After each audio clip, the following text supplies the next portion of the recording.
All right, what's up everybody? Thanks for clicking this video. Thanks for tuning into my channel. My name is Simon Hill, Black American from Louisiana, coming to you live from Budapest, Hungary. The time right now is 5:50 p.m. and the date is March 24th, 2026. And we are continuing our 20th book in our Book to React series where we read an entire text cover to cover on live stream with the people. This is episode 9 of Invisible Man by Ralph Ellison, one of the best and most important works of African American fiction that we will be completing 2 chapters of today, maybe 3. It depends on how I feel. Depends on how I feel. Though low key, we should get this book done because I got a lot on the reading list. As we announced yesterday, we will be reading Das Kapital. We will be reading Das Kapital for episode 21 or 22. I'm not exactly sure. I'm not exactly sure yet, but Das Kapital will get done. And that is Karl Marx's tome, his magnum opus. We will be reading Das Kapital on live with the people for everybody. So you're welcome to join. Put that on your calendar. Spring break is coming up. Hell, we might knock it out in a week. We might knock it out in 1 week. So that's how hard we're about to go with the Book to React series. But until then, we will be finishing Ralph Ellison's Invisible Man. Without further ado, for episode 9, we will be reading chapters 9 and 10, possibly 11. But shh. So anyway, where we left off, our main character is in New York looking for a job. He was sent there by the dean of his school, and he just got a call back from one of the rich white folks that he was supposed to get in contact with when he made it to New York City. If you're jumping into the live stream, I will give a shout out to everybody who's in the chat. So put a comment in the section. You'll get a shout out, whether it be on the horizontal or vertical live stream. Without further ado, let's get into it. Chapter 9. It was a clear, bright day when I went out, and the sun burned warm upon my eyes. Only a few flecks of snowy cloud hung high in the morning blue sky, and already a woman was hanging wash on a roof. I felt better walking along. A feeling of confidence grew. Far down the island, the skyscrapers rose tall and mysterious in the thin pastel haze. A milk truck went past. I thought of the school. What were they doing now on the campus? Had the moon sunk low and the sun climbed clear? Had the breakfast bugle blown? Did the bellow of the big seed bull awaken the girls in the... Did the bellow of the big seed bull, I guess that's another word for a bugle. I never heard of big seed bull. Anyway, did the bellow of the big seed bull awaken the girls in the dorms this morning, as on most spring mornings when I was there? Sounding clear and full above bells and bugles and early work-a-day sounds, I hurried along, encouraged by the memories, and suddenly I was seized with the certainty that today was the day. Something would happen. I patted my briefcase, thinking of the letter inside. The last had been first, a good sign. Close to the curb ahead, I saw a man pushing a cart piled high with rolls of blue paper and heard him singing in a clear, ringing voice. It was a blues, and I walked along behind him, remembering times that I had heard such singing at home. It seemed that here some memories slipped around my life at the campus and went far back to things I had long ago shut out of my mind. There was no escaping such reminders. She's got feet like a monkey, legs like a frog, Lord, Lord. But when she starts to loving me, I holler, woo, God dog, because I loves my baby better than I do myself. I'm not going to sing the blues right now, but you get the idea. And as I drew alongside, I was startled to hear him call to me. Look a year, buddy. Look, yes, I said, pausing to look into his reddish eyes. Tell me just one thing this very fine morning. Hey, wait a minute, Daddy-O, I'm going your way. What is it? I said. What I want to know is, he said, is you got the dog. Dog, what dog? Show, he said, stopping his cart and resting on its support. That's it. Who? He halted to crouch with one foot on the curb like a country preacher about to pound his Bible. Got the dog, his head snapping with each word like an angry rooster's. Okay? Shout out to Pedimo up in the chat. Shout out to Pedimo, showing love. I appreciate all comments. Everybody drop a comment if you're coming through. It helps the live stream go further as we continue to keep African American literature alive. You get what I'm saying? Anyway, I laughed nervously and stepped back. He watched me out of shrewd eyes. "Oh, God dog, Daddy-O," he said with a sudden bluster. "Who got the damn dog? Now I know you from down home. How come you trying to act like you never heard that before? Hell, ain't nobody out here this morning but us colored. Why you trying to deny me?" Suddenly I was embarrassed and angry. "Deny you? What do you mean? Just answer the question. Is you got him or ain't you? A dog?" "Yeah, the dog." I was exasperated. "No, not this morning," I said, and saw a grin spread over his face. Okay.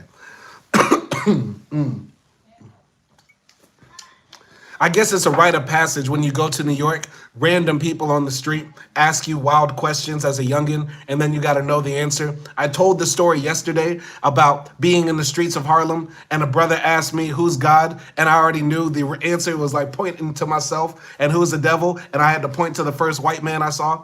So I relate to this weird awkwardness in this situation, but I guess. All right. Shout out to Sal447 up in the chat. Shout out to Sal447 and everybody else showing love by dropping through this live stream and leaving a comment. I appreciate you. Shout out to you. Continuing here, Invincible Man, chapter 9. So, yeah, I was exasperated. "No, not this morning," I said, and I saw a grin spread over his face.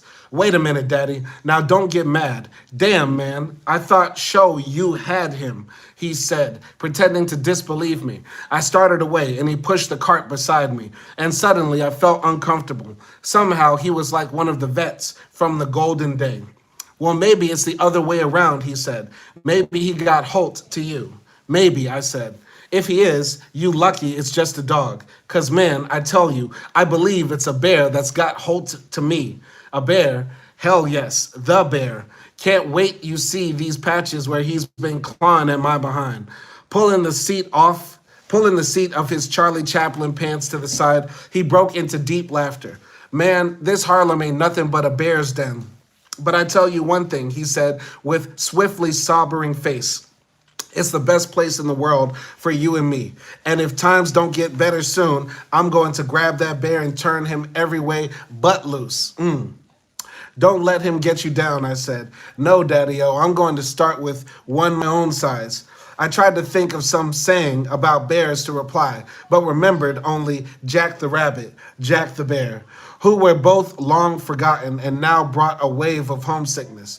I wanted to leave him, and yet I found a certain comfort in walking along beside him, as though we'd walked this way before through other mornings in other places. I just have to say at this point, I'm surprised Invisible Man has not become a major motion picture, or at least done by an indie studio, because I know the book can get a bit abstract, the book can get a bit surreal, but if you just tighten up the story, I could see this being like a good movie.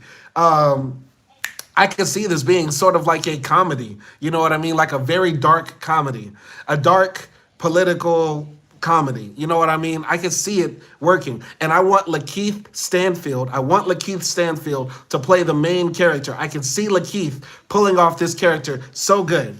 Lakeith is underrated. Michael B. Jordan, who? What? Jonathan Majors, what? No, fuck that. Lakeith Stanfield. The GOATs right now in acting, black actors, Damson Idris, and Lakeith Stanfield. And the role of Invisible Man as a major motion picture was made for Lakeith Stanfield. I can just see it right now. You get what I'm saying? Sorry, I gotta blow my nose real quick. Pardon. Seasonal allergies. I hate the spring. Can't wait for autumn. But let's continue here. So, what is all that you have there? I said, pointing to the rolls of blue paper stacked in the cart. Blueprints, man. Here I got about 100 pounds of blueprints, and I couldn't build nothing. What are they blueprints for? I said. Damn if I know. Everything. Cities, towns, country clubs, some just buildings and houses. I got damn near enough to build me a house if I could live in a paper house like they do in Japan. I guess nobody done changed their plans, he added with a laugh. I asked the man why they getting rid of all this stuff, and he said they get in the way, so every once in a while they have to throw them out to make place for the new plans. Plenty of these ain't never been used, you know. All right. So shout out to Harold Fieldings 95. Shout out to Harold Fieldings 95. Harold Fieldings 95 likes the suit. I appreciate that, sir. But it's not about what I'm wearing. It's about Invisible Man keeping African American literature alive and getting more people reading, because a lot of people are very fucking stupid nowadays. Most people are fucking stupid. And what we need more people to do is read more motherfucking books. And that's what we're doing for today. We are reading Invisible Man, chapter 9, and he is talking to the blues man out in the streets. Let's continue here.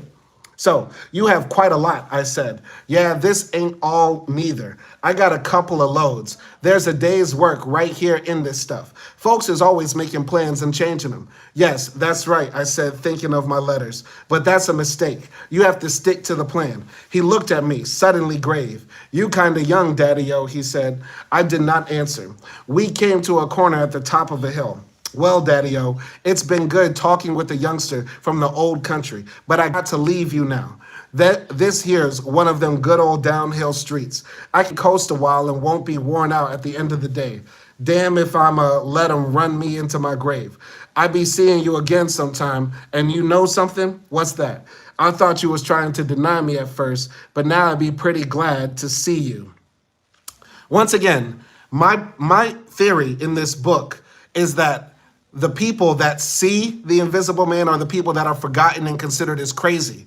You know what I mean? Because the vet said, I see you. The homeless man or the homeless blues man walking down the street singing a song says, I see you. You get what I'm saying? And I feel like this is foreshadowing the character's future.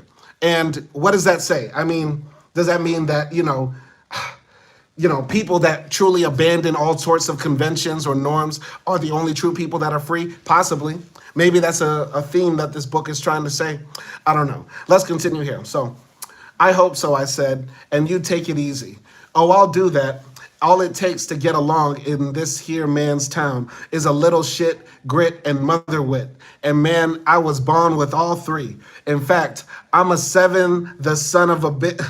Oh God, no. I'm a seventh son of a born with a Colover boy. They's raised on black cat, bones high John the Conqueror, and greasy greens. Okay, that's too much. It's just one run-on word, man. That's crazy. I'm a seventh son of a seventh son, born with a call-lover boy, with a call-over bow. They sand they's eyes and raised on black cat bones, high John the Conqueror, and greasy greens. He spilled with twinkling eyes, his lips working rapidly. You dig me, Daddy? Okay, I butchered that. I absolutely butchered that. But this is why you also got to read the book too, and I encourage all of you to download it if you're gonna read along with me. But let's continue. So anyway, all right. Hold on, where were we? Sorry. All right. You're going too fast, I said, beginning to laugh. Okay, I'm slowing down. I'll verse you, but I won't curse you. My name is Peter Wheatstraw. I'm the devil's only son-in-law. So roll him. You a southern boy, ain't you? He said, his head to one side like a bear's. Yes, I said. Well, get with it. My name's Blue, and I'm coming at you with a pitchfork. Fee, fi, fo, fum. Who wants to shoot the devil one? Lord God Stingray. Hey, back then our ancestors were spitting. Back then, our ancestors were spitting. Anyway, Akşanlı Timase, who I assume is Turkish and also a Muslim, I assume, is asking, is racism allowed? I will ask you, Akşanlı Timase, if racism allowed is in Islam. Is racism allowed in Islam? And there you will find your answer. All right? I'll continue here. He had me grinning despite myself. I liked his words, though I didn't know the answer. I'd known the stuff from childhood, but had forgotten it, had learned it back of school. You digging me, Daddy? He laughed. Ha, but look me up sometime. I'm a piano player and a rounder, a whiskey drinker, and a pavement pounder. I'll teach you some good bad habits. You'll need them. Good luck, he said. So long, I said, and watched him going. I watched him push around the corner to the top of the hill, leaning sharp against the cart handle, and heard his voice arise, muffled now as he started down. She's got feet like a monkey, legs like a mad bulldog. What does it mean? I thought. I heard it all my life, but suddenly the strangeness of it came through to me. Was it about a woman or about some strange sphinx-like animal? Certainly his woman, no woman, fitted that description. And why describe anyone in such contradictory words? Was it a sphinx? Did old Chaplin Pants, old Dusty Butt, love her or hate her? Or was he merely singing?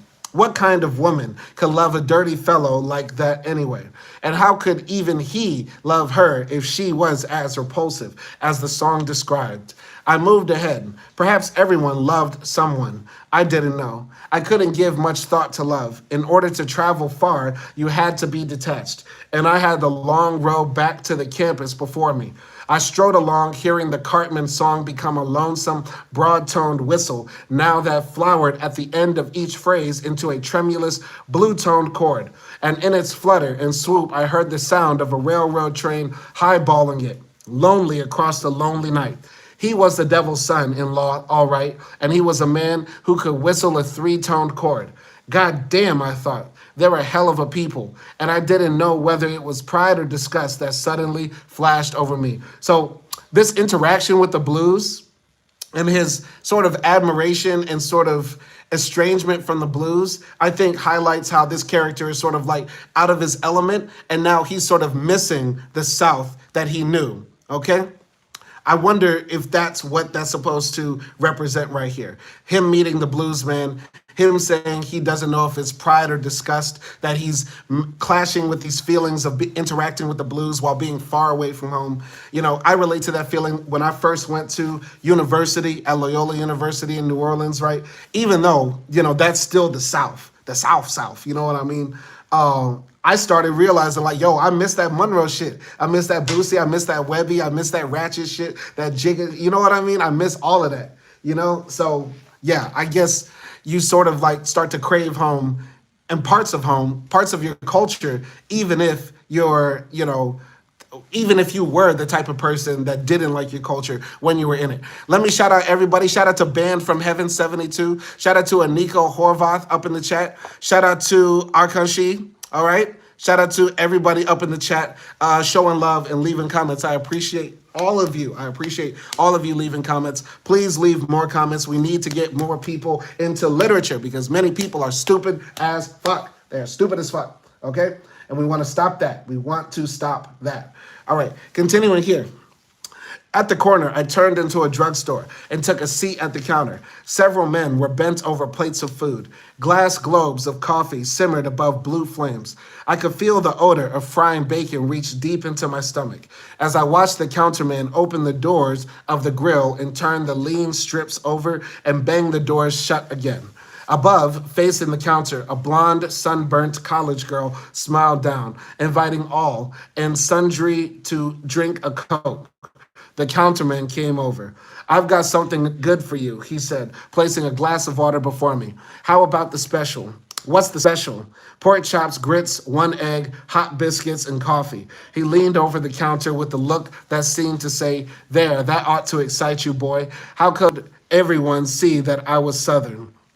I'll have orange juice, toast, and coffee, I said coldly. He shook his head. You fooled me, he said, slamming 2 pieces of bread into the toaster. I would have sworn you were a pork chop man. Is that juice large or small? Make it large, I said. I looked silently at the back of his head as he sliced an orange, thinking I should order the special and get up and walk out. Who does he think he is? I hate that. I hate when white folks do that. When they assume, hey, you must like the fried catfish. Or the frat, yep, you know what I'm about to say, and I won't say it, but you know what I'm saying. I hate when white folks do that. I went on a long-ass rant about 2 years ago on this channel because some white woman in Hungary said, oh, you're black, so you must like the hot weather. And I just went the fuck off. I just went off. I hate that. I hate when white folks do that. Anyway, I'm going to continue here. A seed floated in the thick layer of pulp that formed at the top of the glass. I fished it out with a spoon and then downed the acid drink, proud to have resisted the pork chops and grits. It was an act of discipline, a sign of the change that was coming over me and which would return me to college a more experienced man. I would be basically I would be basically the same, I thought, stirring my coffee, yet so subtly changed as to intrigue those who had never been north. It always helped at the college to be a little different, especially if you wish to play a leading role. It made the folks talk about you, try to figure you out. I had to be careful, though, not to speak too much like a northern Negro. They wouldn't like that. The thing to do, I thought, with a smile, was to give them hints that whatever you did or said was weighted with broad and mysterious meanings that lay just beneath the surface. They'd love that, and the vaguer you told things, the better. You had to keep them guessing, just as they guessed about Dr. Bledsoe. Did Dr. Bledsoe stop at an expensive white hotel when he visited New York? Did he go on parties with the trustees? How did he act? Man, I bet he has him a fine time. They tell me that old Doc gets to New York and he don't stop for the red lights. Say he drinks his good red whiskey and smokes his good black cigars and forgets all about you old know-nothing Negroes down here on the campus. Say when he gets up north, he makes everybody call him Mr. Dr. Bledsoe. I smiled at the conversation. I smiled as the conversation came back to my mind. I felt good. Perhaps it was all to the best that I had been sent away. I had learned more. Heretofore, all the campus gossip had seemed merely malicious and disrespectful. Now I could see the advantage for Dr. Bledsoe. Whether we liked him or not, he was never out of our minds. That was the secret of leadership. Strange, I should think of it now. For although I'd never given it any thought before, I seemed to have known it all along. Only here, the distance from the campus seemed to make it clear and hard, and I thought it without fear. Here it came to hand, just as easily as the coin which I now placed on the counter for my breakfast. It was 15 cents, and as I felt for a nickel, I took out another dime, thinking, is it an insult when one of us tips one of them? I don't tip white folks. I don't tip white folks. I don't give money to homeless white people, and I don't tip white folks. One of those is a joke. One of those is a joke, and I will let you figure it out. I looked for the counterman, seeing him serving a plate of pork chops. Why did I say pork chops like that? That's crazy. I looked for the counterman, seeing him serving a plate of pork chops and grits to a man with a pale blonde mustache, and stared. Then I slapped the dime on the counter and left, annoyed that the dime did not ring as loudly as a 50-cent piece. When I reached the door of Mr. Emerson's office, it occurred to me that perhaps I should have waited until the business of the day was underway, but I disregarded the idea and went ahead. My being early would be, I hoped, an indication of both how badly I wanted work and how promptly I would perform any assignment given me. Besides, wasn't there a saying that the first person of the day to enter a business would get a bargain? Or was that only of Jewish business? I removed the letter from my briefcase. Was Emerson a Christian or a Jewish name? Beyond the door, it was like a museum. I had entered a large reception room decorated with cool tropical colors. One wall was almost covered by a huge colored map from which narrow red silk ribbons stretched tautly from each division of the map to a series of ebony pedestals, upon which sat glass specimen jars containing natural products of the various countries. It was an importing firm. I looked around the room, amazed. There were paintings, bronzes, tapestries, all beautifully arranged. I was dazzled and so taken aback that I almost dropped my briefcase when I heard a voice say, "And what would your business be?" I saw the figure out of a collar ad. Ruddy face with blonde hair faultlessly in place, a tropical weave suit draped handsomely from his broad shoulders, his eyes gray and nervous behind cleared framed glasses. I explained my appointment. "Oh, yes," he said. "May I see the letter, please?"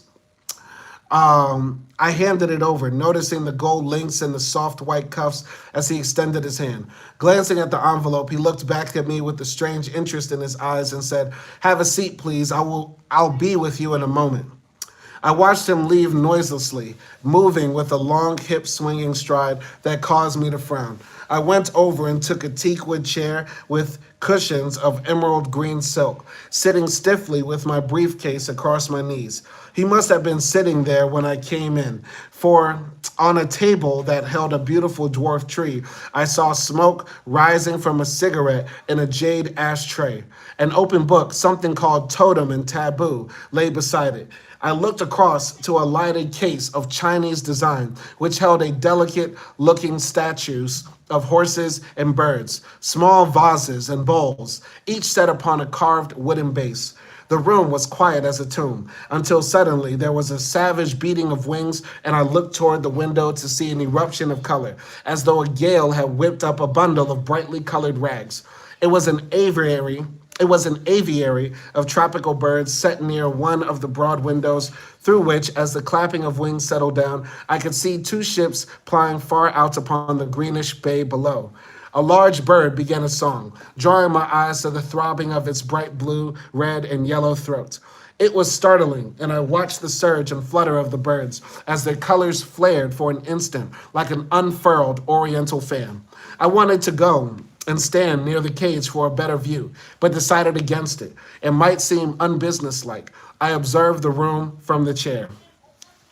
I like the way Ellison describes rooms, like he paints the scenery. I just wish sometimes it was a bit shorter. You know what I mean? I wish sometimes Ellison, when describing the environment, didn't make it so, grandiose in his descriptions. It comes across at times like purple prose.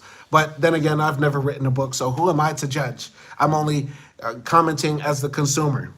Anyway, these folks are the kings of the earth, I thought, hearing the birds make an ugly noise.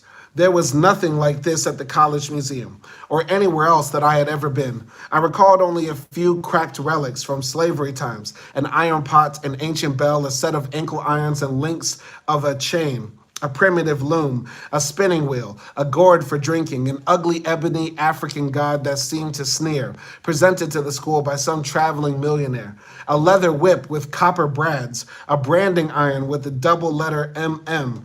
Though I had seen them very seldom, they were vivid in my mind. They had not been pleasant, and whenever I had visited the room, I avoided the glass case in which they rested, preferring instead to look at photographs of the early days after the Civil War, the times close to those blind Barbie had described, and I had not looked even at these too often.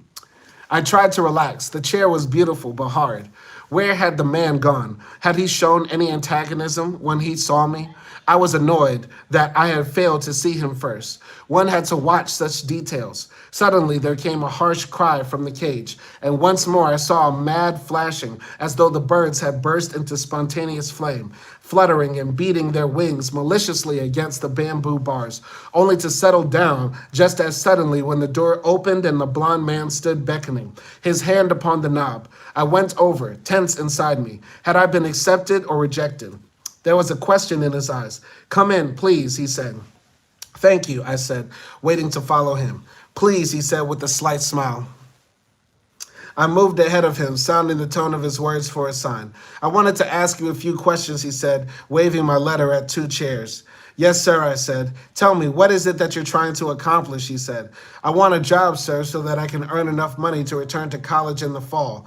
"To your old school?" "Yes, sir." "I see." For a moment, he studied me silently. "When do you expect to graduate?" "Next year, sir. I've completed my junior classes." "Oh, you have? That's very good. How old are you?" "Almost 20, sir." "A junior at 19. You are a good student." "Thank you, sir," I said, beginning to enjoy the interview. "Were you an athlete?" he said. "No, sir." "You have the build," he said, looking me up and down. "You probably make an excellent runner, a sprinter." Okay, I hate when white folks do that too. I hate when white folks just assume the physicality, that we're just all sportsmen-like because we're sexy and black. No, just because we're sexy black men with big rippling muscles doesn't mean that we are natural-born athletes. Sometimes white folks just bother me. Just bother me because their pathology has stayed the same. Their pathology has stayed the same. Because I remember hearing comments like that when I was 16, 17, shit like that. I hate when they said that shit, bro. It always pissed me off. Anyway, you would make a good runner, boy. Anyway. So, I've never tried, sir. And I suppose it's silly even to ask what you think of your alma mater, he said. "I think it's one of the best in the world," I said, hearing my voice surge with deep feeling. I know, he said, with a swift displeasure that surprised me. I became alert again as he mumbled something incomprehensible about nostalgia for Harvard Yard. But what if you were offered an opportunity to finish your work at some other college, he said, his eyes widening behind his glasses. His smile had returned. Another college, I asked, my mind beginning to whirl. Why, yes, say some school in New England. I looked at him speechlessly. Did he mean Harvard? Was this good or bad? Where was it leading? I don't know, sir, I said cautiously. I've never thought about it. I've only a year more, and well, I know everyone at my old school, and they know me. I came to a confused halt, seeing him look at me with a sigh of resignation. What was on his mind? Perhaps I had been too frank about returning to the college. Maybe he was against our having a higher education. But hell, he's only a secretary, or is he? I understand, he said calmly. It was presumptuous of me to even suggest another school. I guess one's college is really a kind of mother and father, a sacred matter. Yes, sir, that's it, I said in a hurried agreement. His eyes narrowed. But now I must ask you an embarrassing question. Do you mind? Why, no, sir, I said nervously. I don't like to ask this, but it's quite necessary. He leaned forward with a pained frown. Tell me, did you read the letter which you brought to Mr. Emerson? This, he said, taking the letter from the table. I knew it was something bad. I knew Dr. Bledsoe could not be trusted.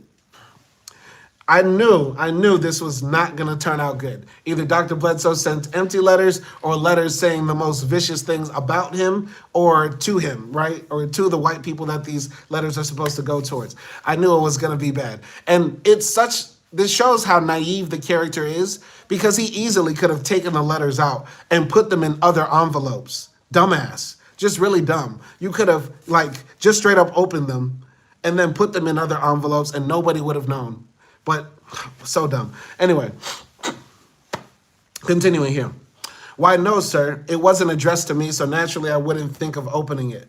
Of course not. I know you wouldn't, he said, fluttering his hand and sitting erect. I'm sorry, and you must dismiss it, like one of those annoying personal questions you find so often nowadays on supposedly impersonal forums.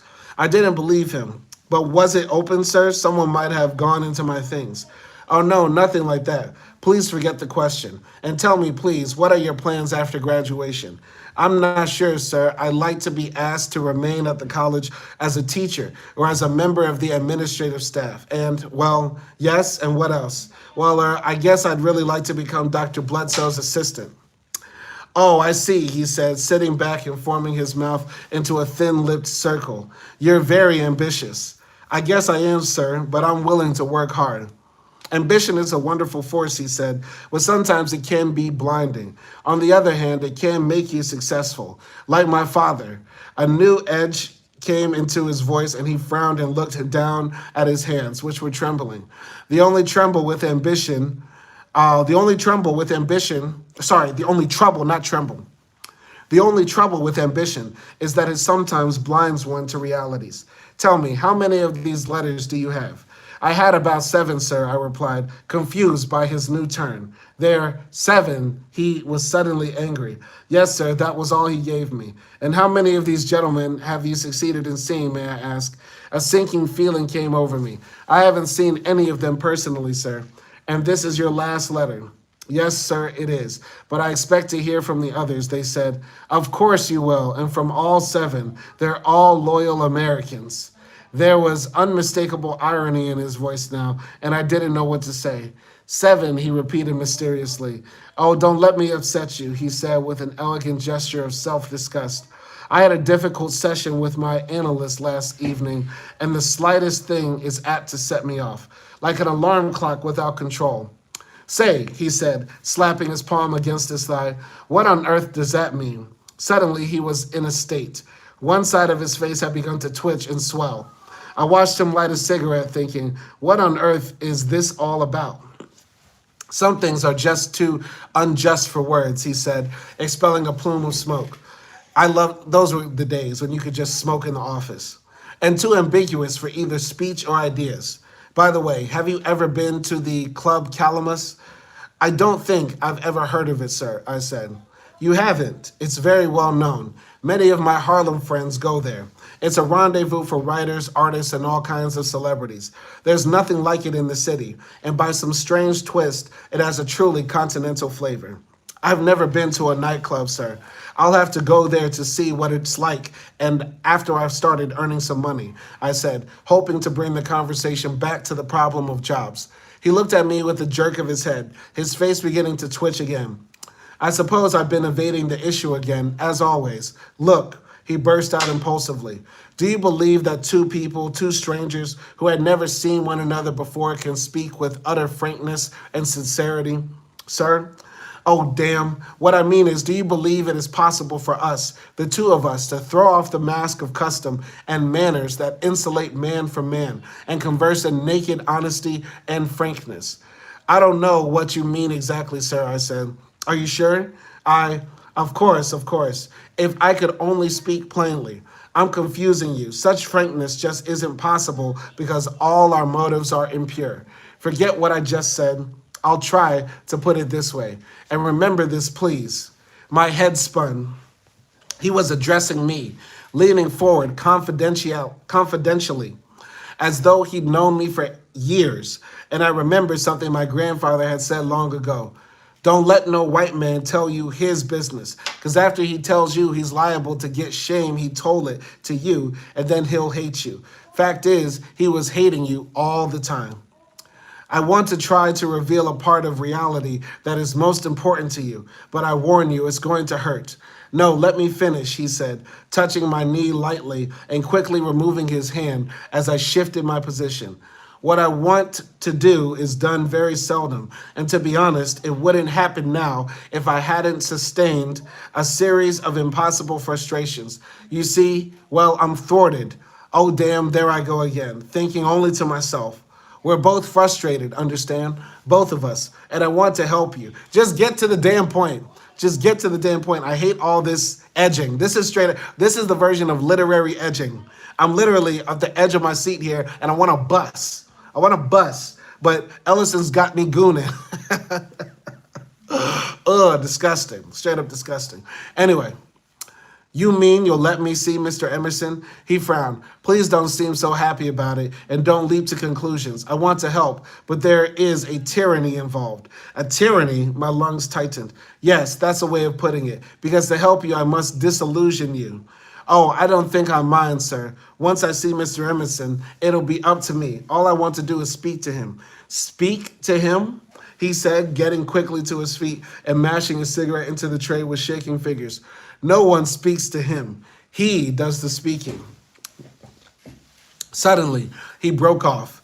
On second thought, perhaps you'd better leave me your address and I'll mail you Mr. Emerson's reply in the morning. He's really a very busy man. His whole manner had changed. But you said, I stood up completely confused. Was he having fun with me? Couldn't you let me talk to him for just 5 minutes? I pleaded. I'm sure I can convince him that I'm worthy of a job. And if there's someone who has tampered with my letter, I'll prove my identity. Dr. Bledsoe would. Identity, my God, who has any identity anymore anyway? Isn't it? It isn't so perfectly simple. Look, he said with an anguished gesture, will you trust me? Why, yes, sir, I trust you. He leaned forward. Look, he said, his face working violently. I was trying to tell you that I know many things about you. Not you personally, but fellows like you. Not much either, but still more than the average. With us, it's still Jim and Huck Finn. A number of my friends are jazz musicians, and I've been around. I know the conditions under which you live. Why go back, fellow? There is so much you could do here where there is more freedom. You won't find what you're looking for when you return anyway, because so much is involved that you can't possibly know. Please don't misunderstand me. I don't say all this to impress you or to give myself some kind of sadistic catharsis. Truly, I don't. But I do know this world you're trying to contact, all its virtues and all its unspeakables. Ha, yes, unspeakables. I'm afraid my father considers me one of the unspeakables. I'm Huckleberry, you see. Okay, so I get it now. He's meeting a white liberal, a well-meaning white liberal who says, I'm a friend of the Negro. I'm sorry, buddy, but your letter is not going to make it to the boss. You're not going to get the job. You're dealing with racism right now because the white liberal finds it hard to say the R word. The white liberal finds it hard to talk about the ism. So what he's going to do instead is say, hey, buddy, You know, my best friend Jamal, him and I, we go to the jazz club. You should join too sometimes. That's what the white liberal is trying to say to our main character right now in this book. And it's so cringe, but it's done so deliciously well. Ellison is writing this book so fucking deliciously well that it's satisfying. I love this book so much. Oh, anyway, continuing here. He laughed dryly as I tried to make sense of his ramblings. Huckleberry, why did he keep talking about that kid's story? I was puzzled and annoyed that he could talk to me this way because he stood between me and a job, the campus. But I only want a job, sir, I said. I only want to make enough money to return to my studies. Of course, but surely you suspect there is more to it than that. Aren't you curious about what lies behind the face of things? Yes, sir, but I'm mainly interested in a job. Of course, he said, but life isn't that simple. But I'm not bothered about all the other things, whatever they are, sir.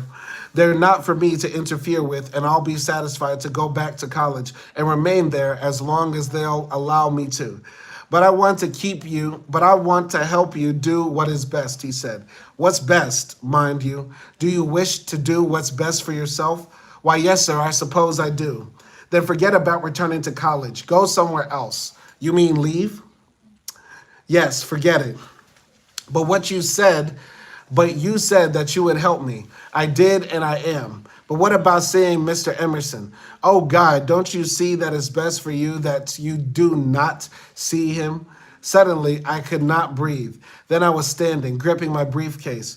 What have you got against me, I blurted. What did I ever do to you? You never intended to let me see him, even though I presented my letter of introduction. Why?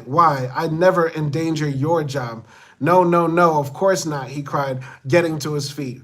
You've misunderstood me. You mustn't do that. God, there's too much misunderstanding. Please don't think I'm trying to prevent you from seeing myself, from seeing Mr. Emerson out of prejudice. Yes, sir, I do, I said angrily. I was sent here by a friend of his. You read the letter, but still you refused to let me see him. And now you're trying to get me to leave college? What kind of man are you anyway? What have you got against me? You, a northern white man. He looked pained. I've done it badly, he said, but you must believe that I am trying to advise you what is best for you. He snatched off his glasses. But I know what's best for me, I said, or at least Dr. Bledsoe does. And if I can't see Mr. Emerson today, just tell me when I can and I'll be here. He bit his lips and shut his eyes, shaking his head from side to side as though fighting back a scream. I'm sorry, really sorry that I started all of this, he said, suddenly calm. It was foolish of me to try to advise you, but please, you mustn't believe that I'm against you or your race. I'm your friend. Some of the finest people I know are Well, you see, Mr. Emerson is my father. Your father? My father, yes, though I would have preferred it otherwise. Okay, this story is getting too crazy. This is my favorite chapter so far. It's not the best written, but I love the dialogue back and forth between this well-meaning white liberal who is acting kind of racist to our main character, but not for a bad reason, I guess. I don't know. It's really interesting how this is done right here. So anyway, my father, yes, though I would have preferred it otherwise. But he is, and I could arrange for you to see him. But to be utterly frank, I'm incapable of such cynicism. It would do you no good. But I'd like to take my chances, Mr. Emerson, sir. This is very important to me. My whole career depends on it. But you have no chance, he said. But Dr. Bledsoe sent me here, I said, growing more excited. I must have a chance. Dr. Bledsoe, he said with distaste, he ought to be horsewhipped. Okay, that's insane. That's insane. Here, he said, sweeping up the letter and thrusting it crackling toward me. I took it, looking into his eyes that burned back at me. Go on, read it, he cried excitedly. Go on. But I wasn't asking for this, I said. Read it! Okay, all right. Now, finally, this fucking edging. We're about to bust. We're about to bust, everybody. This edging, this gooning is about to finish because we will finally read what Dr. Bledsoe sent to all these rich white folks. Okay. My dear Mr. Emerson, the bearer of this letter is a former student of ours. I say former because he shall never, under any circumstances, be enrolled as a student here again. He who has been expelled for a most serious defection from our strictest rules of deportment. Damn. Due, however, to circumstances, the nature of which I shall explain to you in person on the occasion of the next meeting of the board. It is to the best interest of the college that this young man have no knowledge of the finality of his expulsion, for it is indeed his hope to return here to his classes in the fall. However, it is to the best interest of the great work which we are dedicated to perform that he continue undisturbed in these vain hopes while remaining as far as possible from our midst. Okay. This case represents, my dear Emerson, one of the rare, delicate instances in which one for whom we held great expectations has gone grievously astray, and who in his fall threatens to upset certain delicate relationships between certain interested individuals and the school. Thus, while the bearer is no longer a member of our scholastic family, it is highly important that his severance with the college be executed as painlessly as possible. I beg of you, sir, to help him continue in the direction of that promise which, like the horizon, recedes ever brightly and distantly beyond the hopeful traveler. Respectfully, I am your humble servant, A. Herbert Bledsoe. He gotta die. He has to die. We gotta kill him. We gotta kill him. We're taking that first train back to Tennessee. We're getting the first revolver we can put our hands on. We go into the office. We're going to kill Dr. We got to kill him. We got to kill him. Damn, bro. You try to... Nah, bro. Dog, that's crazy. That's crazy. I feel like I had a similar situation happen in my life. I feel like... You know what happened? You know what happened one time? And this is what hindsight will do. I used to work for the merchant cash advance industry, basically telesales. And this was also at the same time when I became hella Muslim. And as you can tell, I have an affinity for wearing, outlandish clothes. And so when I became Muslim at like 24, 25, living in Miami, I would be wearing full-on thobes, going to like an office job. A full-on thobe and a kufi, whole thing. Dressed like Ibn Franz, Simon Ibn Franz. And so I'd be in the office, and they'd have the office party. And when they have the office brunch, the office breakfast party, right? Because we hit our sales target this month. Everybody's coming out and they're bringing like, the lunch. And it's like all sausage, pork, bacon, you know what I mean? All that good stuff that you have for breakfast, right? And because I'm wearing the full-on thobe, I got my mustache shaved. I can't grow the full beard, but I got a little stubble around. I'm walking around the office saying, they got pork in here, and they know I'm Muslim. And I was so fucking hard-headed and cringe at the time. But looking back at it in my life, they probably thought, yo, this guy is probably going to try to file a lawsuit against us, like a discrimination lawsuit. And that was not even my intention. But in Florida, that's a full-on hustle. People get jobs just to sue a job for discrimination, whether it be religious, racial, gender, orientation, whatever. You get what I'm saying? Looking back on my life, they probably thought that I was trying to run some scam, because I was never the best telephone seller, but I was good enough to like keep my job, but not good enough to be the top salesman. You get what I'm saying? So my dumbass wouldn't wear a thobe every day, but I do remember that one time, vividly remember that day. They were selling, and nowadays I would have ate one of them goddamn breakfast sandwiches because they were looking fat. They were looking delicious. But they thought I was trying to make a fucking lawsuit over some goddamn sausage, biscuit sandwiches, whatever, right? Yeah, and I remember I got fired like maybe a month or 2 months after that situation, and I called up the boss, directly.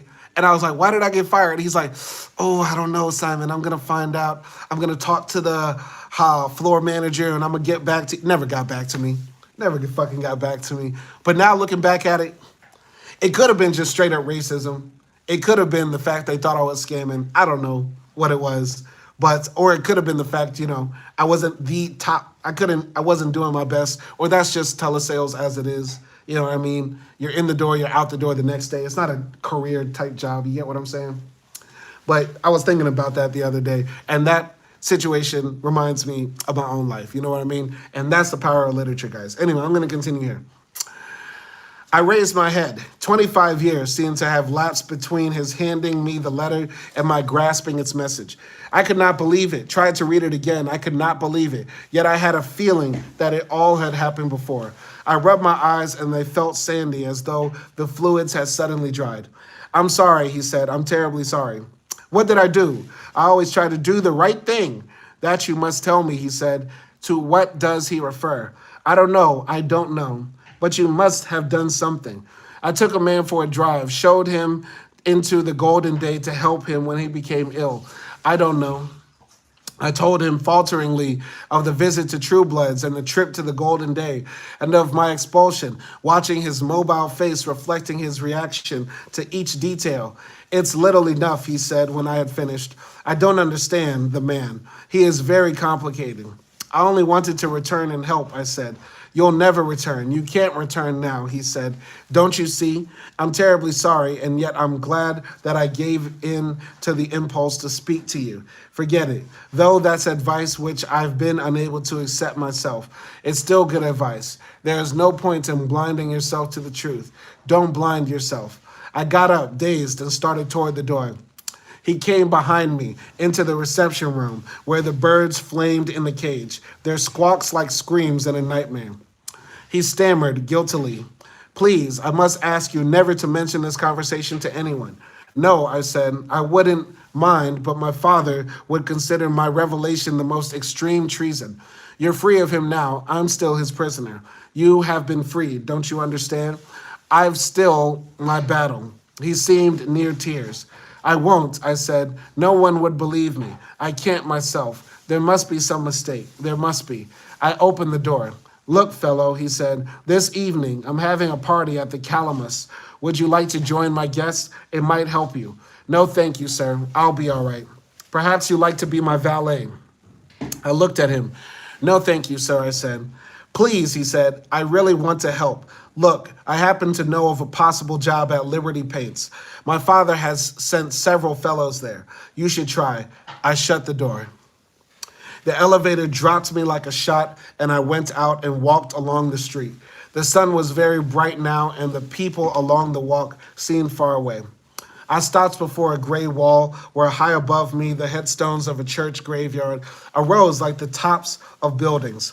Across the street, in the shade of an awning, a shoeshine boy was dancing for pennies. The trash panda activities back then, boy. That's one of y'all's grandfathers. That's one of y'all's grandfathers. It couldn't have been mine, but that's one of y'all's grandfathers. A shoeshine boy was dancing for pennies. I went on to the corner and got on a bus and went automatically to the rear. In the seat in front of me, a dark man in a Panama hat kept whistling a tune between his teeth. My mind flew in circles to Bledsoe, Emerson, and back again. There was no sense to be made of it. It was a joke. Hell, it couldn't be a joke. Yes, it is a joke.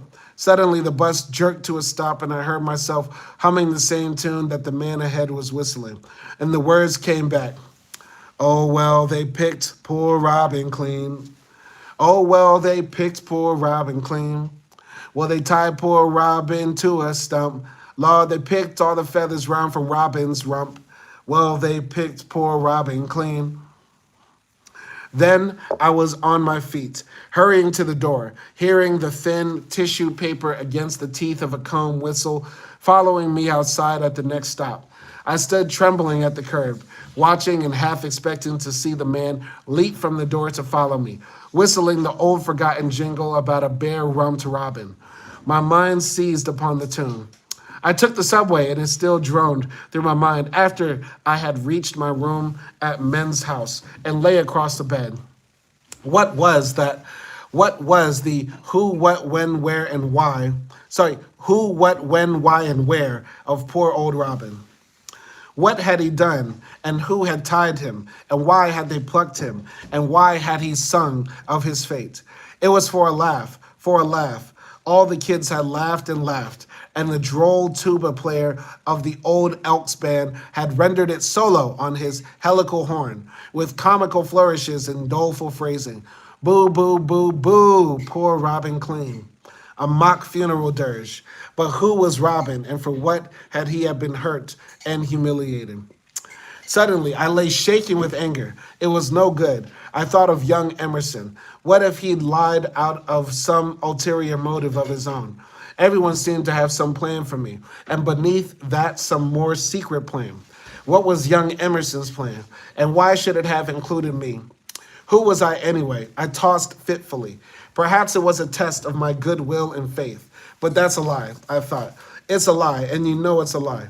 I had seen the letter, and it had practically ordered me killed by slow degrees. One more time. I think that this book would make, once again, an excellent movie.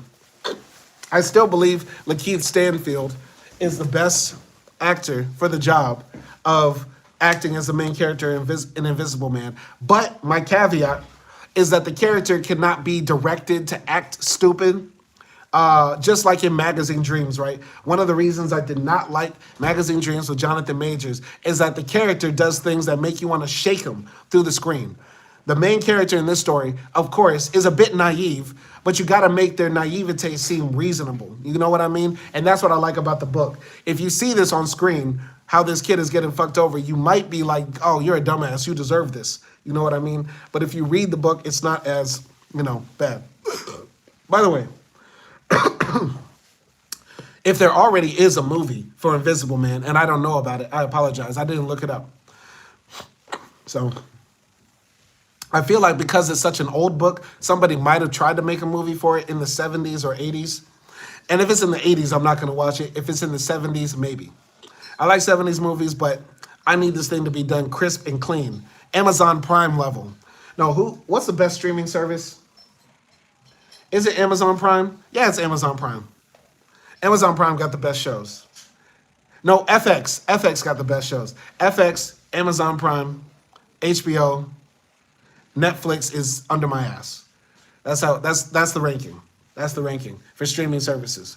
Anyway, continuing here. My dear Emerson, I said aloud, the Robin bearing this letter is a former student. Please hope him to death and keep him running. Your most humble and obedient servant, A.H. Bledsoe. Sure, that's the way it was, I thought. A short, concise verbal coup de grace, straight to the nape of the neck. And Emerson would write in reply, sure, Dr. Bled, have met Robin and shaved tail, signed Emerson. I sat on the bed and laughed. They'd sent me to the rookery all right. I laughed and felt numb and weak, knowing that soon the pain would come and that no matter what happened to me, I'd never be the same. I felt numb and I was laughing. When I stopped gasping for breath, I decided that I would go back and kill Bledsoe. Thank you. We're going to go back and kill Bledsoe. Yes, I thought. I owe it to the race and to myself. I'll kill him. Time to murk Bledsoe. It's time to murk Bledsoe. And the boldness of the idea and the anger behind it made me move with decision. I had to have a job, and I took what I hoped was the quickest means. I called the plant young Emerson had mentioned, and it worked. I was told to report the following morning. It happened so quickly and with such ease that for a moment I felt turned around. Had they planned it this way? But no, they wouldn't catch me again. This time, I had made the move. I could hardly get to sleep for dreaming of revenge. Yep. Gotcha. All right, that's a realist. So that's the end of chapter 9. I really like chapter 9. It's my favorite chapter so far. Every chapter is sort of like a mini story, but that story right there was just so well executed. A bit tedious at the beginning, but very well executed. Okay? Yes. All right, let's do a quick check of what's happening in the chat and things like that. Okay? All right. Let's take a look at this poll here. Yes. Best Ice Cube album. Yes. All right, y'all are correct. Y'all are doing the right thing. Y'all are doing the right thing with the Best Ice Cube album. I am not disappointed with y'all's responses right there. Anyway, we're going to read one more chapter and then call it a day right here. Chapter 10. Chapter 10 of Invisible Man. All right. The plant was in Long Island, and I crossed a bridge in the fog to get there and came down in a stream of workers. Ahead of me was a huge electric sign announced its message through the drifting strands of fog. Keep America pure with Liberty paints. Flags were fluttering in the breeze from each of a maze of buildings below the sign, and for a moment, sorry, sorry. Flags were fluttering in the breeze from each of a maze of buildings below the sign, and for a moment, it was like watching some vast patriotic ceremony from a distance. But no shots were fired and no bugles sounded. I hurried ahead with the others through the fog. I was worried since I had used Emerson's name without his permission. But when I found my way to the personnel office, it worked like magic. I was interviewed by a little droopy-eyed man named Mr. McDuffie and sent to work for a Mr. Kimbrough. An office boy came along to direct me. If Kimbrough needs him, McDuffie told the boy, come back and have his name entered on the shipping department's payroll. It's tremendous, I said as we left the building. It looks like a small city. It's big, all right, he said. We're one of the biggest outfits in the business. Make a lot of paint for the government. We entered one of the buildings now and started down a pure white hall. You better leave your things in the locker room, he said, opening a door through which I saw a room with low wooden benches and rows of green lockers. There were keys in several of the locks, and he selected one for me. Put your stuff in there and take the key, he said, dressing. I felt nervous. He sprawled with one foot on a bench, watching me closely as he chewed on a match stem. Did he suspect that Emerson hadn't sent me? They have a new racket around here, he said, twirling the match between his finger and thumb. There was a note of insinuation in his voice, and I looked up from tying my shoe, breathing with conscious evenness. What kind of racket, I said. Oh, you know, the wise guys firing the regular guys and putting on you colored college boys. Pretty smart, he said. That way they don't have to pay union wages. How did you know I went to college, I said. Oh, there's about 6 of you guys out here already, some up in the testing lab. Everybody knows about that. But I had no idea that was why I was hired, I said. Forget it, Mac, he said. It's not your fault. You new guys don't know the score. Just like the union says, it's the wise guys in the office.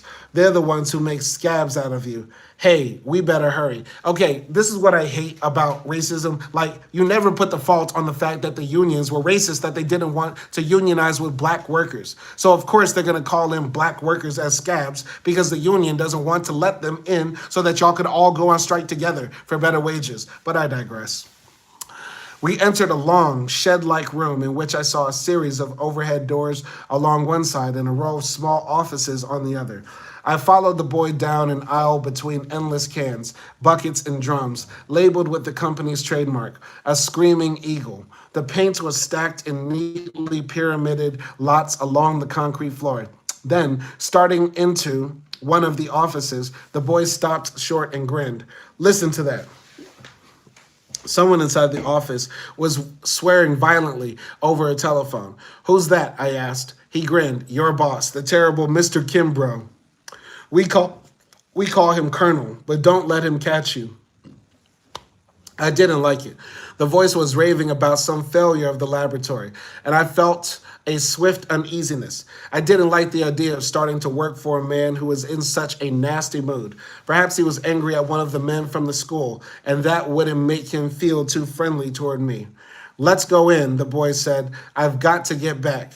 As we entered, the man slammed down the phone and picked up some papers. Mr. McDuffie wants to know if you can use this new man, the boy said.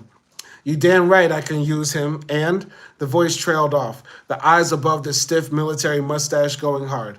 Well, can you use him, the boy said. I got to make out his card. Okay, the man said finally, I can use him. I got him. What's his name? The boy read my name off a card.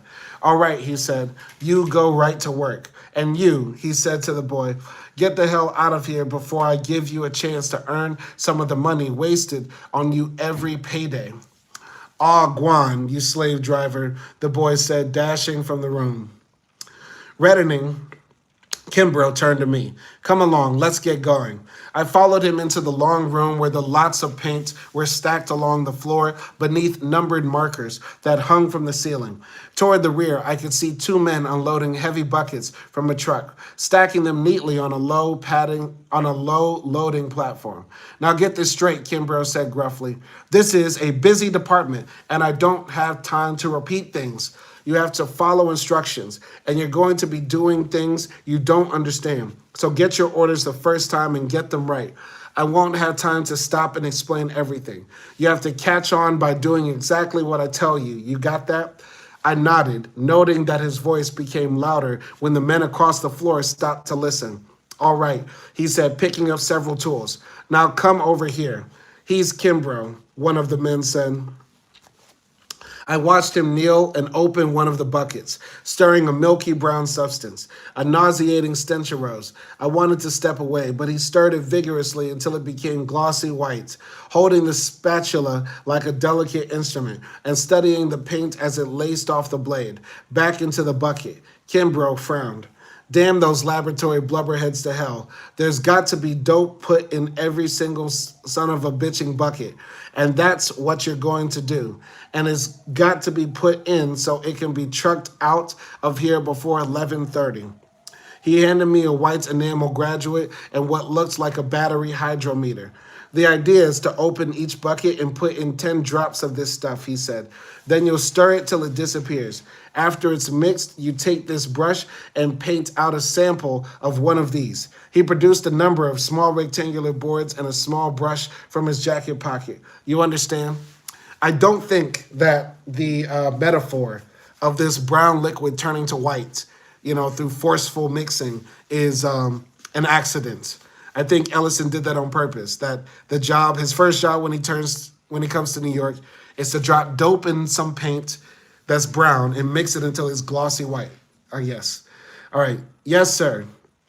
But when I looked into the white graduate, I hesitated. The liquid inside was dead black. Was he trying to kid me?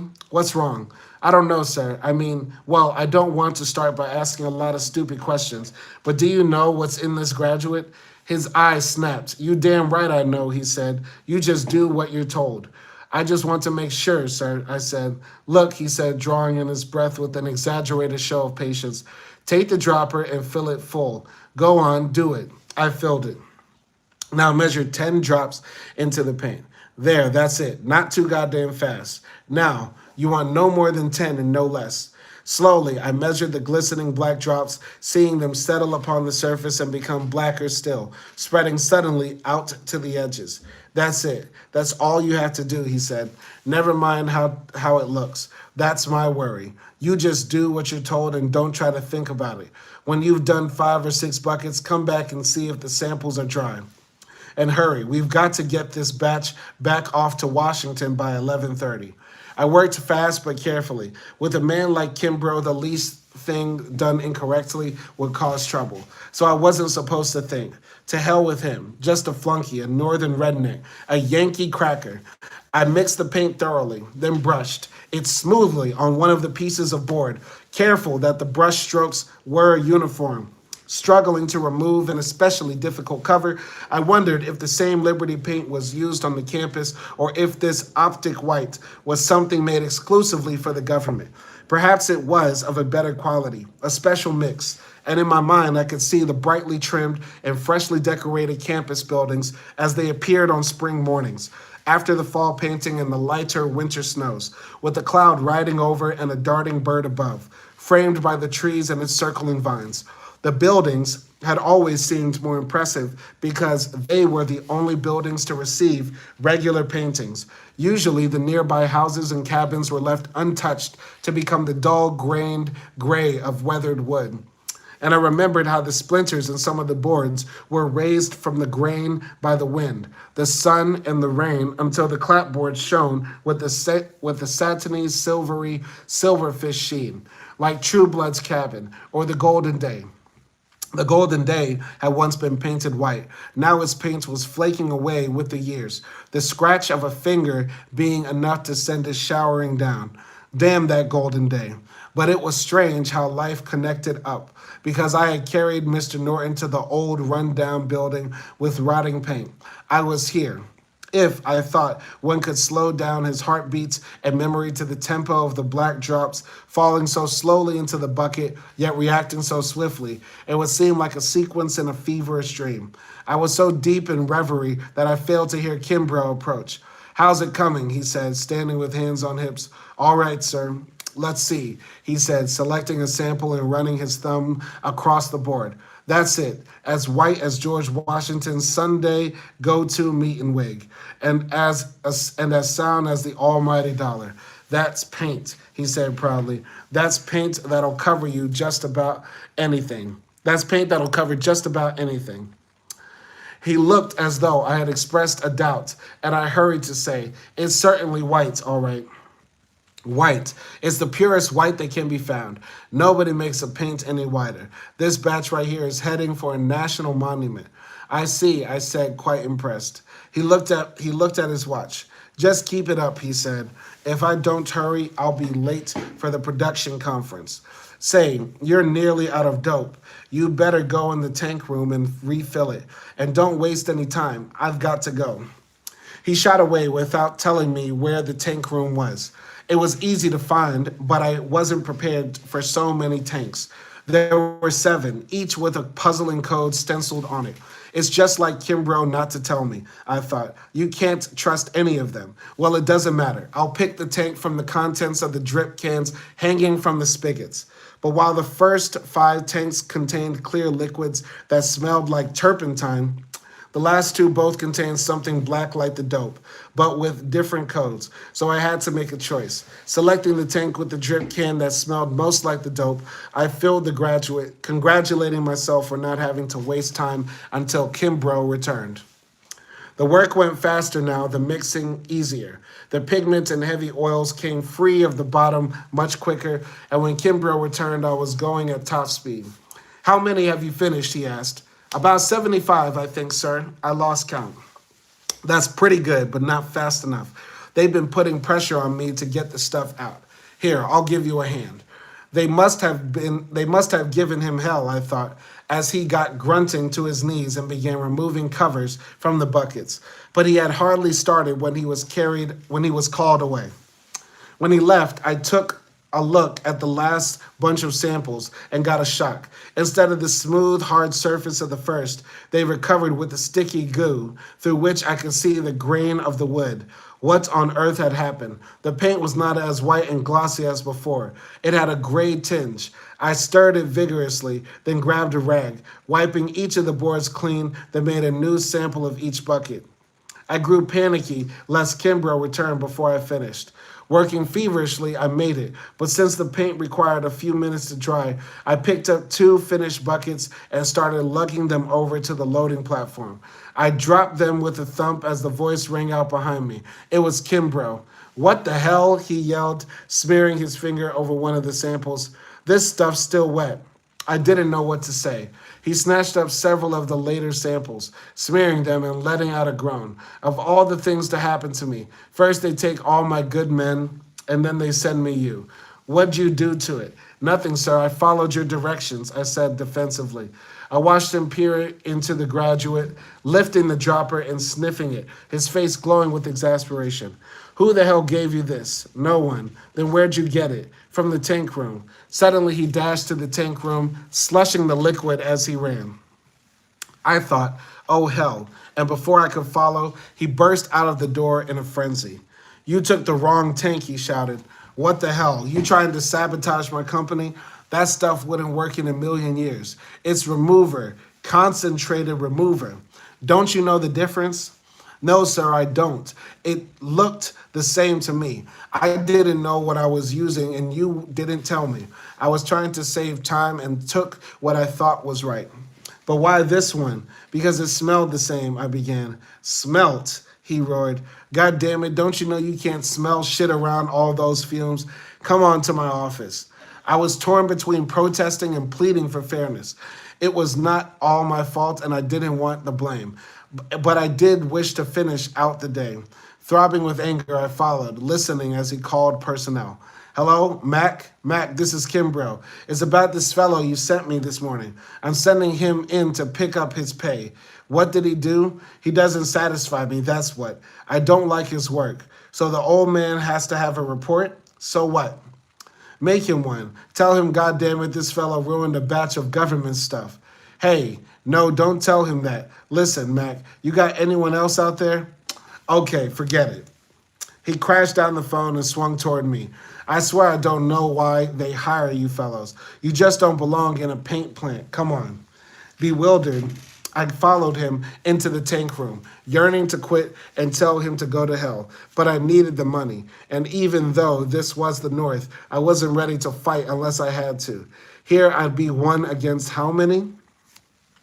I watched him empty the graduate back into the tank and noted carefully when he went to another marked SKA369TY and refilled it. Next time I would know. Now, for God's sake, he said, handing me the graduate, be careful and try to do the job right. And if you don't know what to do, ask somebody. I'll be in my office. I returned to the buckets, my emotions whirling. Kimbrough had forgotten to say what was to be done with the spoiled paint. Seeing it there, I was suddenly seized by an angry impulse, and filling the dropper with fresh dope, I stirred 10 drops into each bucket and pressed home the covers. Let the government worry about that, I thought, and started to work on the unopened buckets.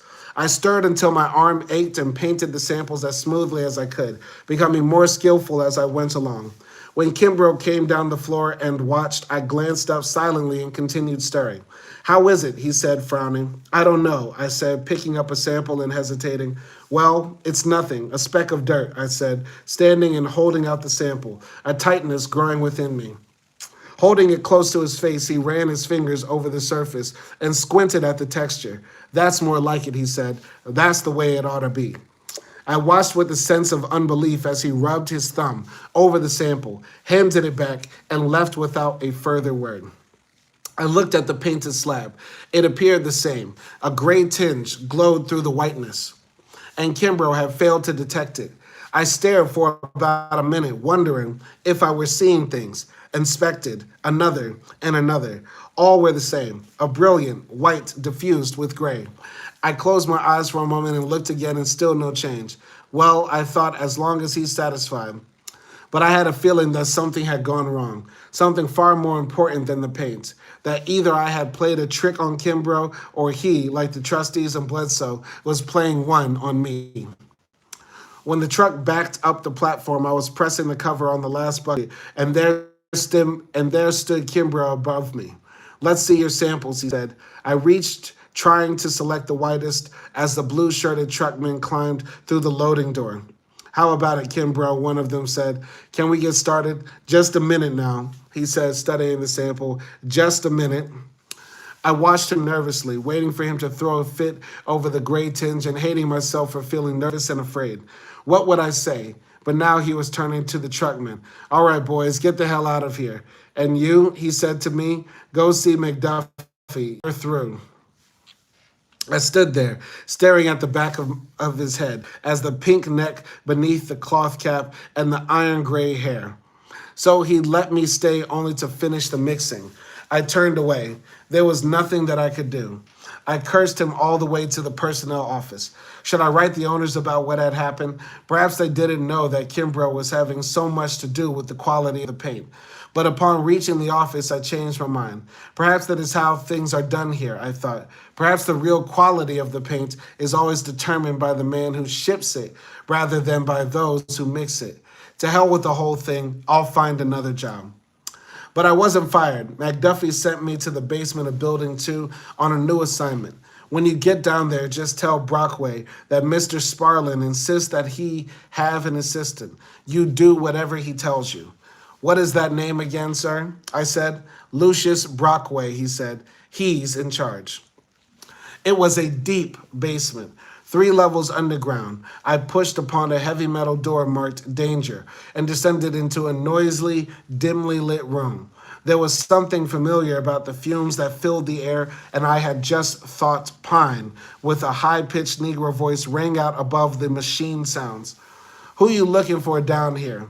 I'm looking for the man in charge, I called, straining to locate the voice. You talking to him. What do you want? The man who moved out of the shadow and looked at me sullenly was small, wiry, and very natty in his dirty overalls. And as I approached him, I saw his drawn face and the cottony white hair showing beneath his tight, striped engineer's cap. His manner puzzled me. I couldn't tell whether he was guilty about something else or thought I had committed some crime. I came closer, staring. He was barely 5 feet tall, his overalls looking now as though he had been dipped in pitch. All right, he said. I'm a busy man. What do you want? I'm looking for Lucius, I said. He frowned. That's me. And don't come calling me by my first name. To you and all like you, I'm Mr. Brockway. You? I began. Yeah, me. Who sent you down here anyway? The personnel office, I said. I was told to tell you that Mr. Sparlin said for you to be given an assistant. Assistant, he said. I don't need no damn assistant. Old man Sparlin must think I'm getting old as him. Here I've been running things by myself all these years, and now they keep trying to send me some assistant. You get on back up there and tell them that when I want an assistant, I'll ask for one. I was so disgusted to find such a man in charge that I turned without a word and started back up the stairs. First Kimbrough, I thought, and now this old... Hey, wait a minute. I turned, seeing him beckon.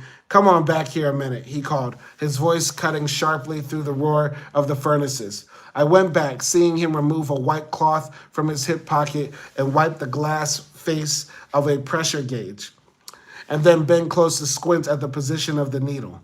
Here, he said, straightening and handing me the cloth. You can stay till I can get in touch with the old man. These here have to be kept clean so eyes can see how much pressure I'm getting. I took the cloth without a word and began rubbing the glasses. He watched me critically. What's your name? He said. I told him, shouting it in the roar of the furnaces. Wait a minute. That's funny. That's funny how Ellison dodged us knowing the character's name. I told him, shouting it in the roar of the furnaces. Wait a minute, he called, going over and turning to a valve and an intricate network of pipes. I heard the noise rise to a higher, almost hysterical pitch, somehow making it possible to hear without yelling, or voices moving blurrily underneath. Returning, he looked at me sharply, his withered face an animated black walnut with shrewd reddish eyes. This here's the first time they ever sent me anybody like you, he said, as though puzzled. That's how come I called you back. Usually they send me some young white fellow who thinks he's going to watch me a few days and ask me a heap of questions and then take over. Some folks is too damn simple to even talk about, he said, grimacing and waving his hand in a violent gesture of dismissal. You an engineer, he said, looking quickly at me. An engineer? Yeah, that's what I asked you, he said challengingly. Why, no, sir, I'm no engineer. You sure? Of course I'm sure. Why shouldn't I be? He seemed to relax. That's all right then. I have to watch them personnel fellows. One of them thinks he's going to get me out of here when he ought to know by now he's wasting his time. Lucius Brockway not only intends to protect himself, he knows how to do it. Everybody knows I've been here ever since there's been a here. Even helped dig the first foundation. The old man hired me, nobody else. And by God, it'll take the old man to fire me. I rubbed away at the gauges, wondering what had brought on this outburst, and was somewhat relieved that he seemed to hold nothing against me personally. Where you go to school, he said. I told him. Is that so? What you learning down there? Just general subjects, a regular college course, I said. No mechanics? Oh no, nothing like that. Just a liberal arts course, no trades. Is that so? He said doubtfully. Then suddenly, how much pressure I got on that gauge right there. Which? You see it, he pointed. That one right there. I looked, calling off 43 2/10 pounds. That's right. He squinted at the gauge and back at me. Where you learn to read a gauge so good? In high school physics class, it's like reading a clock. They teach you that in high school? That's right. Well, that's going to be one of your jobs. These here gauges have to be checked every 15 minutes. You ought to be able to do that. I think I can, I said. Some can, some can't. By the way, who hired you? Mr. McDuffie, I said, wondering why all the questions. Yeah, then where you been all morning? I was working over in building 1. That's where there's a heap of building. Whereabouts? For Mr. Kimbrough. I see, I see. I know they oughtn't to be hiring anybody this late in the day. What Kimbrough have you doing? Putting dope in some paint that went bad, I said wearily, annoyed with all the questions. His lips shot out belligerently. What paint went bad? I think it was some for the government. He cocked his head. I wonder how come nobody said nothing to me about it, he said thoughtfully. Was it in buckets or them little bitty cans? Buckets. Oh, that ain't so bad. Them little ones is a heap of work. He gave me a high, dry laugh. How you hear about this job? He snapped suddenly, as though trying to catch me off guard. Look, I said slowly, a man I know told me about the job. McDuffie hired me. I worked this morning for Mr. Kimbrough and I was sent to you by Mr. McDuffie. His face tightened. You friends to one of those colored fellows? Who? Up in the lab. No, I said. Anything else you want to know? He gave me a long, suspicious look and spat upon a hot pipe, causing it to steam furiously. I watched him remove a heavy engineer watch from his breast pocket and squint at the dial importantly, then turned to check it with an electric clock that glowed from the wall. You keep on wiping them gauges, he said. I got to look at my soup. And look here. He pointed to one of the gauges. I want you to keep a specifically sharp eye on this one here, son of a bitch. The last couple of days, he's developed a habit of building up too fast. Causes me a heap of trouble. You see him getting past 75, you yell and yell loud. He went back into the shadows, and I saw a shaft of brightness mark the opening of a door. Running the rag over a gauge, I wondered how an apparently uneducated old man could gain such a responsible job. He certainly didn't sound like an engineer, yet he alone was on duty. And you could never be sure, for at home an old man employed as a janitor at the Walter Works was the only one who knew the location of all the water mains. He had been employed at the building before any words were kept and actually functioned as an engineer, though he drew a janitor's pay. Perhaps this old Brockway was protecting himself from something. After all, there was antagonism to our being employed. Maybe he was dissimulating like some of the teachers at the college, who to avoid trouble when driving through the small surrounding towns, wore chauffeur caps and pretended that their cars belonged to white men. But why was he pretending with me? And what was his job? I looked around me. It was not just an engine room. I knew, for I had been in several, the last at college. It was something more. For one thing, the furnaces were made differently, and the flames that flared through the cracks of the first chambers were too intense and too fat blue. And there were the old odors. No, he was making something else down here. Something that had to do with paint, and probably something too filthy and dangerous for white men to be willing to do even for money. It was not paint because I had been told that the paint was made on the floors above, where passing through, I had seen men in splattered aprons working over large vats filled with whirling pigments. One thing was certain, I had to be careful with this crazy Brockway. He didn't like my being here, and there he was entering the room now from the stairs. How's it going? He asked. All right, I said, only it seems to have grown louder. Oh, it gets pretty loud down here. All right, this here's the uproar department, and I'm in charge. Did he show up with another, there must be somebody else in charge. Okay, hold on, wait. That's good. All right, hold on, wait. All right, I said, only it seems to have gotten louder.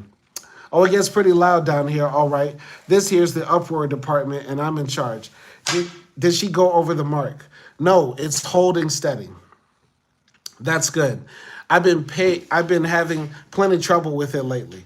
Have to bust it down and give it a good going over as soon as I can get the tank clear.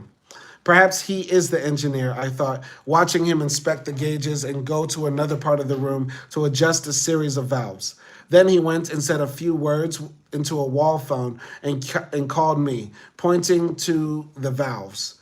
I'm fixing to shoot it open. I'm fixing to shoot it to him upstairs, he said gravely. When I give you the signal, I want you to turn them wide open. And when I give you the second signal, I want you to choose them up again. Start with this here red one and work right straight across. I took my position and waited. As he took a stand near the gauge, let her go, he called. I opened the valves, hearing the sound of liquids rushing through the huge pipes. At the sound of street barrier, a buzzer looked up. Start closing, he yelled. Start closing, he yelled. What you looking at? Close them valves. What's wrong with you? He asked when the last valve was closed. I expected you to call. I said I'd signal you. Can't you tell the difference between a viral and a personal? Hell, I buzzed you in. You don't want to do that no more. When I buzz you, I want you to do something and do it quick. You're the boss, I said sarcastically. You're mighty right, I'm the boss, and don't forget it. Now come on back here, we got work to do. We came to a strange-looking machine consisting of a huge set of gears connecting a series of drum-like rollers. Brockway took a shovel and scooped up a load of brown crystals from a pile on the floor, pitching them skillfully into a receptacle on top of the machine. Grab a scoop and let's get going, he ordered briskly. You ever done this before? He asked as I scooped into the pile. It's been a long time, I said. What is this material? He stopped, shoveling, and gave a long, blank stare, then returned to the pile, his scoop ringing on the floor. You'll have to remember not to ask this suspicious old bastard any questions, I thought, scooping into the brown pile. Soon I was perspiring freely. My hands were sore and began to tire. Brockway watched me out of the corner of his eye, snickering noiselessly. You don't have to work yourself, young fellow, he said. I'll get used to it, I said, scooping up a heavy load. Oh, show, he said. Show, but you better take a rest when you get tired. I didn't stop. I piled on the material until he said, there's the scoop we've been trying to find. That's what we want. You better stand back a little, because I'm fixing to start her up. I backed away, watching him go over and push a switch. Suddenly into motion, the machine gave a sudden scream. Shout out to Spider67 up in the chat as well. Shout out to Spider67. Shout out to Spider67. Anyway, I backed away, watching him go over and push a switch. Shuddering into motion, the machine gave a sudden scream like a circular saw and sent a tattoo of sharp crystals against my face. I moved clumsily away, seeing Brockway grin like a dried prune. Then, with the dying hum of the furiously whirling drums, I heard the grains sifting lazily in the sudden stillness, sliding sand-like down the chute into the pot underneath. I watched him go over and open a valve. A sharp new smell of oil arose. Now she's all set to cook down. All we got to do is put the fire to her, he said, pressing a button of anything that looked like the burner of an oil furnace. There was an angry hum, followed by a silent explosion that caused something to rattle, and I could hear a low roaring begin. Know what that's going to be when it's cooked? No, sir, I said. Well, that's going to be the guts. What the hell, what they call the vehicle of the paint. Least it will be by the time I go through putting something else. All right, sorry. Well, that's going to be the guts. That's what they call the vehicle of the paint. Least it will be by the time I get through putting other stuff with it. But I thought the paint was made upstairs. Nah, they just mix in the colors, make it look pretty. Right down here is where the real paint is made. Without what I do, they couldn't do nothing. They'd be making bricks with straw. And far as I know, and not only do I make up the base, I fixes the varnishes and lots of the oils too. So that's it, I said. I was wondering what you did down here. A lot of folks wonders about that why a lot of folks wonder about that without getting anywhere. But as I was saying, can't a single doggone thing drop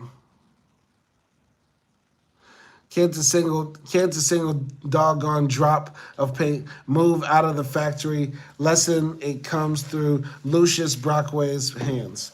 How long you been doing this? Long enough to know what I'm doing, he said. And I searched it without all that education, that's the white folks. Okay. Long enough to know what I'm doing, he said. And I learned it without all the education that what's been sent down here is supposed to have. I learned it by doing it.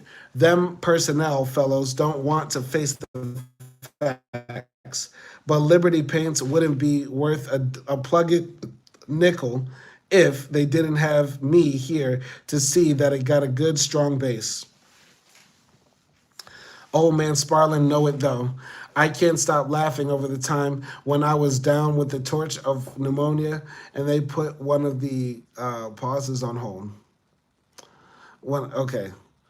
Old man Sparling know it though. I can't stop laughing over the time when I was down with the touch of a pneumonia and by the time they put it on them so-called engineers, okay, they put it on one of them so-called engineers to pulling around down here. Why, they started to having so much paint go bad, they didn't know what to do. Paint was bleeding and wrinkling, wouldn't cover or nothing. You know, a man could break himself all kinds of money. Sorry, a man could make himself all kinds of money if he found out what makes paint bleed. Anyway, everything was going bad. Then word got to me that they done put that fellow in my place, and when I got well, I wouldn't come back. Here I've been with him so long and loyal and everything. Shucks, I just sent him word that Lucius Brockway was retiring. Next thing you know, here comes old man. He's so old himself, his chauffeur has to keep him up them steep stairs at my place. Come in a puffing and a blowing says, Lucius, what's this I hear about you retiring? Well, sir, my Sparling, sir, I said. Okay, well, sir, my Sparling, sir, I say. It's been pretty sick, as you know. And I'm getting old, and I'm getting kinder along in my years, as you well know. And I hear that this here Italian fellow you got in my place is doing so good, I thought I might as well take it easy round the house. Why, you'd have thought I done cursed him or something. What kind of talk is that from you, Lucius Broadway, he said. Taking it easy round the house when we need you out the most? Don't you know the quickest way to die is to harvest? Why, that fellow follows the harvest. Why, that fellow out of the plant don't know a thing about those furnaces. I'm so worried about what he's going to do, that he's liable to blow up the plant or something, that I took out some extra insurance. He can't do your job, he said. He don't have the touch. We haven't put out a first-class batch of paint since you be gone. Now that was the old man himself, Lucius Brockway said. So what happened, I said. So what happened, I said. What you mean, what happened, he said, looking as though it were the most unreasonable question in the world. Shucks, a few days later, the old man had me back down here in full control. That engineer got so mad when he found out he had to take orders from me, he quit the next day. He spat on the floor and laughed. Ha, ha, ha, ha, he was a fool. That's what a fool. He wanted to boss me, and I know more about this basement than anybody. Boilers and everything. I helped lay pipes and everything. And what I mean is I knows the location of each and every pipe and switch and cable close to myself. All right, sorry. I knows the location of each and every pipe and switch and cable and wire and everything else, both in the floors and in the walls and out in the yard. Yes, sir. That and what's more, I got it in my head so good I can trace it out on paper down to the last nut and bolt. And I ain't never been nobody, and I ain't never been to nobody, an engineer or something like that. Sorry. And I ain't never been to nobody, and I ain't never been to nobody's engineering school neither. Ain't even passed by one. And as far as I know. Now, what you think about that? I think it's remarkable, I said, thinking, I don't like this old man. Oh, I wouldn't call it that, he said. It's just that I've been around here so long. I've been studying the machinery for over 25 years now. And that fellow thinking because he been to some school and learned how to read a blueprint and how to fire a boiler, he knows more about this plant than Lucius Brockway. That fool couldn't make no engineer because he can't see what's staring him straight in the face. Say, you forgetting to watch them gauges. I hurried over, finding all the needles ready. They're okay, I called. All right, but I'm warning you to keep an eye on them. You can't forget down here, because if you do, you're liable to blow up something. They got all this machinery, but that ain't everything. Okay, the best-selling paint we got, the one that made this here business. He asked as I helped him fill a vat with a smelly substance. No, I don't. Our whites, optic whites. Why the whites rather than the others? Because we started stressing it from the first. We made the best white paint in the world, and I don't give a damn what nobody says. Our white is so white you paint a chunk of coal and you'd have to crack it open with a sledgehammer to prove it wasn't white clear enough. His eyes glinted with humorless conviction, and I had to drop my head to hide my grin. You notice that sign on top of the building? Oh, you can't miss that, I said. You read the slogan? I don't remember. I was in such a hurry. Well, you might not believe it, but I helped the old man make up that slogan. If it's optic white, it's Road White Ranger. He quoted me with an unpraised finger. I repeat. Well, you might not believe it, but I helped the old man make up that slogan. If it's optic white, it's the right white. He quoted with an upraised finger, like a preacher quoting Holy Writ. I got me a $300 bonus for helping to think that up. These newfound advertising folks is trying to work up something about the other colors, talking about rainbows or something, but hell, they can't get nowhere. If it's optic white, it's the right white, I repeated, and suddenly had to repress a laugh as a childhood jingle rang through my mind. If you're white, you're right, I said. That's it, he said, and that's another reason why the old man ain't going to let nobody come down here messing with me. He knows what a lot of them new fellers don't. He knows that the reason our paint is so good is because of the way Lucius Brockway puts the pressure on them oils and resins because they even leaves the tank. He laughs maliciously. They thinks because everything down here is done by machinery, that's all there is to it. They're crazy. Ain't a continental thing that happens down here that ain't as ifin'. I done put my black hands into it. Them machines just do the cooking.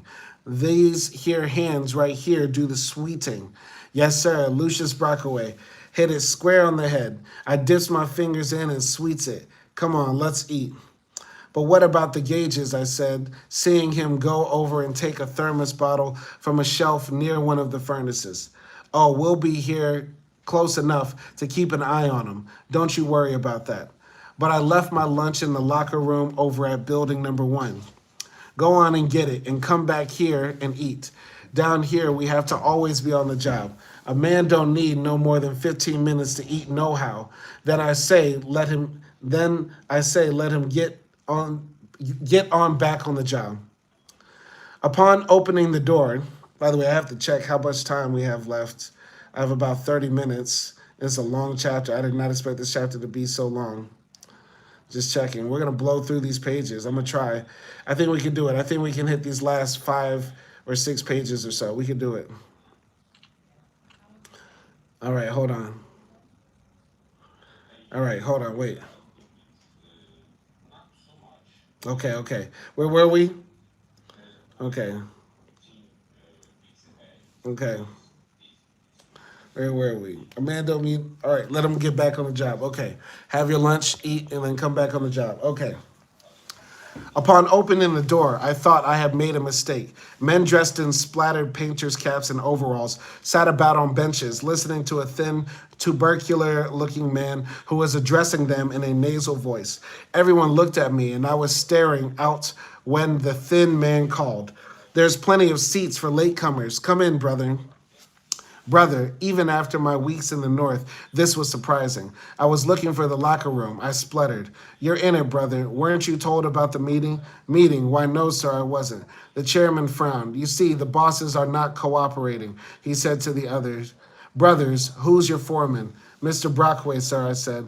Suddenly, the men began scraping their feet and cursing. I looked about me. What was wrong? Were they objecting to my referring to Brockway as Mr.? Quiet, brothers, the chairman said, leaning across the table, his hand cupped to his ear. Now, what was that, brother? Who is your foreman? Lucius Brockway, sir, I said, dropping the Mr. But this seemed only to make them more hostile. Get him the hell out of here, they shouted. I turned. A group on the far side of the room kicked over a bench, yelling, throw him out, throw him out. I inched backwards, hearing the little man bang on the table for order. Men, brothers, give the brother a chance. He looks like a dirty fink to me, a first-class enameled fink. The hoarsely voiced word grated my ears like the hard R in an angry southern mouth. Brothers, please, the chairman was waving his hands as I reached out behind me for the door and touched an arm. Feeling it snatched violently away, I dropped my hand. Who sent this fink into the meeting, brother chairman? Ask him that, a man demanded. No, wait, the chairman said. Don't ride that word too hard. Ask him, brother chairman, the other man said. Okay, but don't label a man a fink until you know for sure. The chairman turned to me. How'd you happen in here, brother? The men quieted, listening. I left my lunch in my locker, I said, my mouth dry. You weren't sent into the meeting? No, sir, I didn't know about any meeting. The hell, he says, and none of these finks ever knows. Throw the lousy bastard out. Now, wait, I said. They became louder, threatening. Respect the chair, the chairman shouted. We're a democratic union here, following a democratic... Never mind, get rid of the fink. Procedures. It's our task to make friends with all the workers, and I mean all. That's how we build the union strong. Now let's hear what the brothers got to say. No more of that beefing and interrupting. I broke into a cold sweat, my eyes seeming to have become extremely sharp, causing each face to stand out vivid in its hostility. I heard, when were you hired, friend? This morning, I said. See, brothers, he's a new man. We don't want to make the mistake of judging the worker by his foreman. Some of you also work for sons of bitches, remember? Suddenly, the men began to laugh and curse. Here's one right here, one of them yelled. Mine wants to marry the boss's daughter, a frigging 8-day wonder. The sudden change made me puzzled and angry, as though they were making me the butt of a joke. Order, brothers. Perhaps the brother would like to join the union. How about it, brother? Sir, I didn't know what to say. I knew very little about unions, but most of these men seemed hostile. And before I could answer, a fat man with the shaggy gray hair leaped to his feet, shouting angrily, I'm against it. Brothers, this fellow could be a fink, even if he was hired right this minute. Not that I aim to be unfair to anybody, either. Maybe he ain't a fink, he cried passionately. But brothers, I want to remind you that nobody knows it. And it seems to me that anybody that would work under that son of a bitching, double-crossing Brockway for more than 15 minutes is just as apt as not to be naturally fink-minded. Please, brothers, he cried, waving his arms for quiet. As some of you brothers have learned, to the sorrow of your wives and babies, a fink don't have to know about trade unionism to be a fink. Finkism. Hell, I've made a study of Finkism. Finkism is born into some guys. It's born into some guys just like a good eye for color is born into other guys. That's right. That's the honest, scientific truth. A Fink don't even have to have heard of a union before, he cried in a frenzy of words. All you have to do is bring him around the neighborhood of a union, and next thing you know, why, zip, he's finking his finking ass off. He was drowned out by shouts of approval. Men turned violently to look at me. I felt choked. I wanted to drop my head, but face them as though facing them was itself a denial of his statements. Another voice ripped out of the shouts of approval, spilling with great urgency from the lips of a little fellow with glasses who spoke with the index finger of one hand upraised and the thumb of the other crooked in the suspender of his overalls. I want to put this brother's remarks in the form of a motion. I move that we determine through a thorough investigation whether the new worker is a fink or no. And if he is a fink, let us discover who he's finking for. And this brother remembers, would give the worker time, if he ain't a fink, to become acquainted with the worker, the union, and its aims. After all, brothers, we don't want to forget that workers like him aren't so highly developed as some of us who've been in the labor movement for a long time. So I says, let's give him time to see what we've done to improve the condition of the workers. And then, if he ain't a fink, we can decide in a democratic way whether we want to accept this brother into the union. Brother union members, I thank you. He sat down with a bump. The room roared. Biting anger grew inside me. So I was not so highly developed as they. What did he mean? Were they all PhDs? I couldn't move. Too much was happening to me. It was as though by entering the room, I had automatically applied for membership, even though I had no idea that a union existed, and had come up simply to get a cold pork chop sandwich. I stood trembling, afraid that they would ask me to join, but angry that so many rejected me on sight. And worst of all, I knew they were forcing me to accept things on their own terms, and I was unable to leave. All right, brothers, we'll take a vote, the chairman shouted. All in favor of the motion, signifying by saying aye.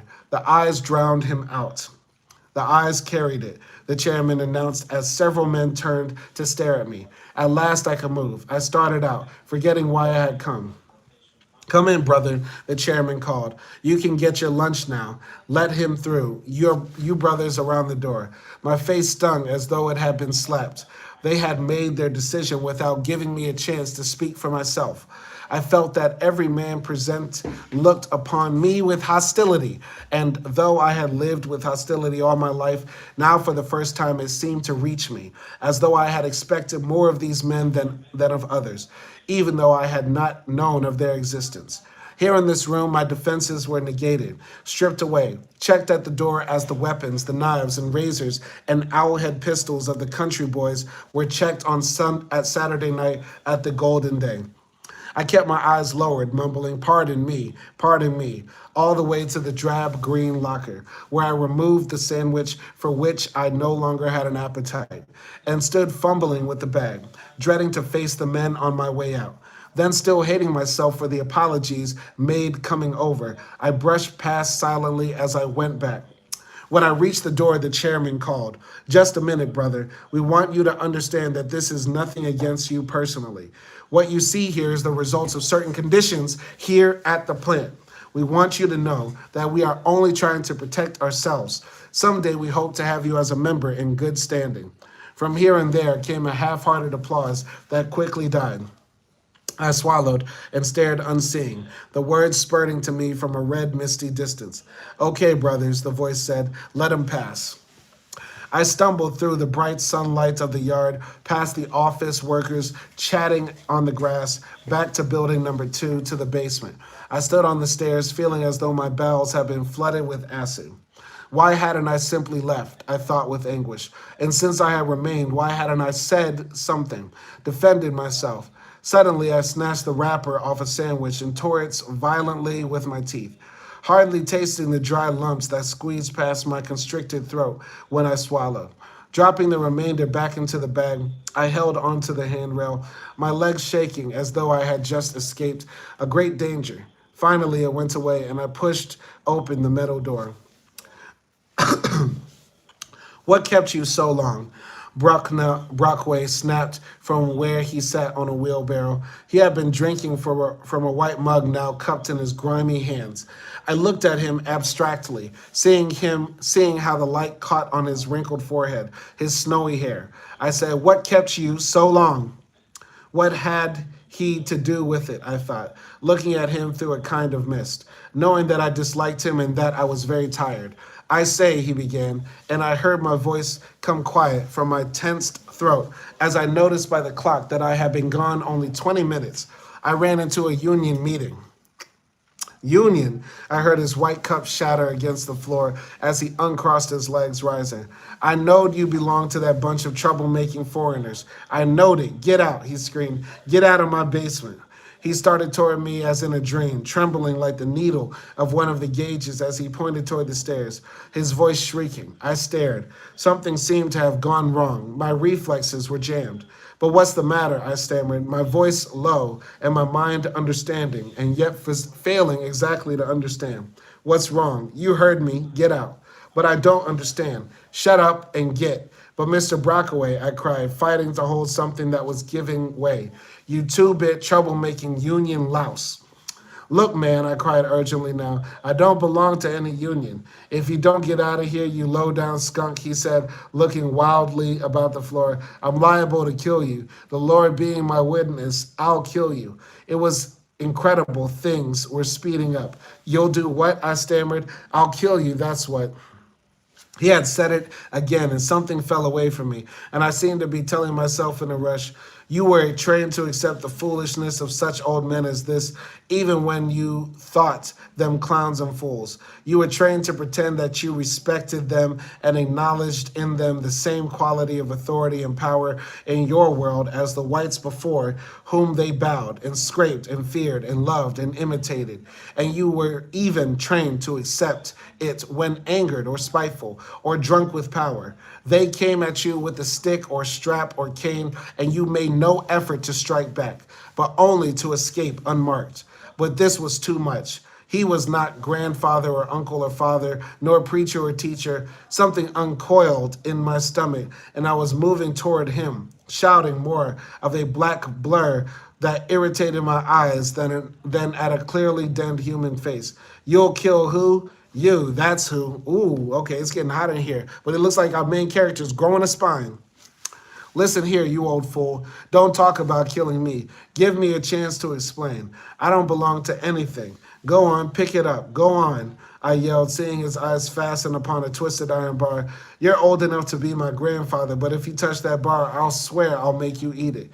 I done told you, get out of my basement, you impudent son of a bitch," he screamed.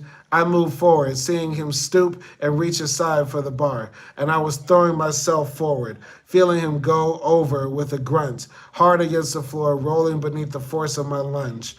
It was as though I had landed upon a wiry rat. He scrambled beneath me, making angry sounds and striking my face as he tried to use the bar. I twisted it from his grasp, feeling a sharp pain stab through my shoulder.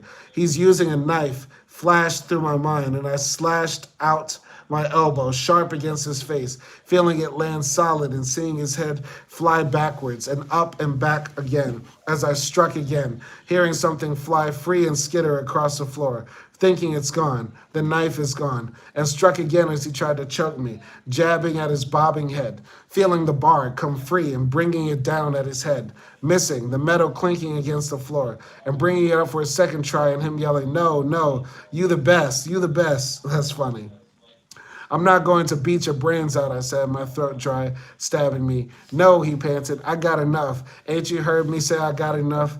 So when you can't win, you want to stop? Damn you. If you've cut me bad, I'll tear your head off." Watching him warily, I got to my feet. I dropped the bar as a flash of heat swept over me. His face was caved in. "What's wrong with you, old man?" I yelled nervously. "Don't you know better than to attack a man a third your age?" He blanched at being called old, and I repeated it, adding insults I'd heard my grandfather use. Why, you old-fashioned, slavery-time, mammy-made, handkerchief-headed bastard, you should know better. What made you think you could threaten my life? You meant nothing to me. I came down here because I was sent. I didn't know anything about you or the union either. Why'd you start writing me the minute I came in? Are you people crazy? Does this paint go to your head? Are you drinking it? He glared, panting tiredly. Great tucks showed in his overalls where the folds were stuck together by the goo with which he was covered. And I thought tar baby and wanted to blot him out of my sight. But now my anger was flowing fast from action to words. I got to get my lunch and they ask me who I work for. And when I tell them, they call me a fink. A fink. You people must be out your minds. No sooner do I get back down here than you start yelling that you're going to kill me. What's going on? What have you got against me? What did I do? He glowered at me silently, then pointed to the floor. Reach and draw back a nub, I warned. Can't a man even get his teeth? He mumbled, his voice strange. Teeth. With a shamed frown, he opened his mouth. I saw a blue flash of shrunken gums. The thing that had skittered across the floor was not a knife, but a plate of false teeth. For a fraction of a second, I was desperate, feeling some of my justification for wanting to kill him slipping away. My fingers leaped to my shoulder, finding a wet cloth but no blood. The old fool had bitten me. A wild flash of laughter struggled to rise from beneath my anger. He had bitten me. I looked on the floor, seeing the smashed mug and the teeth glinting dully across the room. Get them, I said, growing ashamed. Without his teeth, some of the hatefulness seemed to have gone out of him. But I stayed close as he got his teeth and went over to the tap and held them beneath a stream of water. A tooth fell away beneath the pressure of his thumb, and I had heard him grumbling as he placed the plate in his mouth. Then, wiggling his chin, he became himself again. You was really trying to kill me, he said. He seemed unable to believe it. You started the killing. I don't go around fighting, I said. Why didn't you let me explain? Is it against the law to belong to the union? That damn union, he cried almost in tears. That damn union. They after my job. I know they after my job. For one of us to join one of them damn unions is like we was to bite the hand of the man who teached us to bathe in a bathtub. I hates it, and I mean to keep on doing all I can to chase it out of the plant. They after my job, the chicken shit bastards. Spittle formed at the corners of his mouth. He seemed to boil with hatred. But what have I to do with that, I said, feeling suddenly the older. Cause them young colored fellas up in the lab is trying to join that outfit. That's what. Here the white man done give 'em jobs, he wheezed, as though pleading a case. He done give 'em good jobs, too. And they so ungrateful they goes and joins up with that backbiting union. I never seen such a no-good, ungrateful bunch. All they doing is making things bad for the rest of us. Well, I'm sorry, I said. I didn't know about all that. I came here to take a temporary job, and I certainly didn't intend to get mixed up in any quarrels. But as for us, I'm ready to forget our disagreement.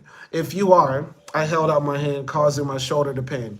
He gave me a gruff look. You ought to have more self-respect than to fight an old man, he said. I got grown boys older than you. I thought you were trying to kill me, I said, my hand still extended. I thought you had stabbed me. Well, I don't like a lot of bickering and confusion myself, he said, avoiding my eyes. And it was as though the closing of his sticky hand over mine was a signal. I heard a shrill hissing from the boilers behind me and turned, hearing Brockway yell, I told you to wash them gauges. Get over to the big valves quick. I dashed for where a series of valves wheels projected from the wall near the crusher, seeing Brockway scrambling away in the other direction, thinking, where is he going? As I reached the valves and hearing him yell, turn it, turn it. Which? I yelled, reaching. The white one, fool, the white one.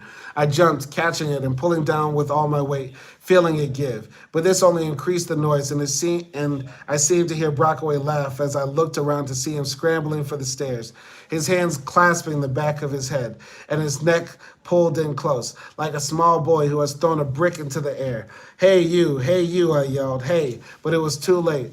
All my movements seemed to slow, ran together. I felt the wheel resisting and tried to vainly to reverse it and tried to let go. And it's sticking to my palms and my fingers stiff and sticky. And I turned, running now, seeing the needle on one of the gauges, swinging madly, like a beacon gone out of control, and trying to think clearly, my eyes darting here and there, through the room of tanks and machines, and up the stairs so far away, and hearing the clear new note arising while I seemed to run swiftly up an incline and shot forward with a sudden acceleration into a wet blast of black emptiness that was somehow a bath of whiteness. It was a fall into space that seemed not a fall but a suspension. Then a great weight landed upon me, and I seemed to sprawl in an interval of clarity beneath a pile of broken machinery. My head pressed back against a huge wheel, my body splattered with the stinking goo. Somewhere an engine ground in furious futility, grating loudly until a pain shot around the curve of my head and bounced me off into blackness for a distance, only to strike another pain that lobbed me back. And in that clear instant of consciousness, I opened my eyes to a blinding flash. Holding on grimly, I could hear the sound of someone waiting, sloshing nearby, and an old man's garrulous voice saying, I told them these here young 1900 boys ain't no good for the job. They ain't got the nerves. Nah, sir, they just ain't got the nerves. I tried to speak, to answer, but something heavy moved again.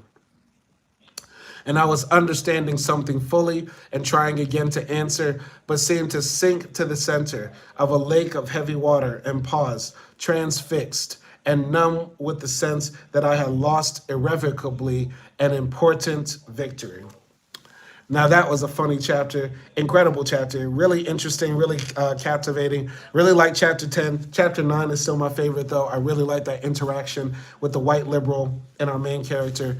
We're gonna pick up with this next time. Tomorrow we will read chapters 11 and 12, I promise. Hopefully you enjoyed this live stream. Let's take a look at the poll. We got one poll done here. Fuck Donald Trump and MAGA, as it should be. As it should be. That is the right answer.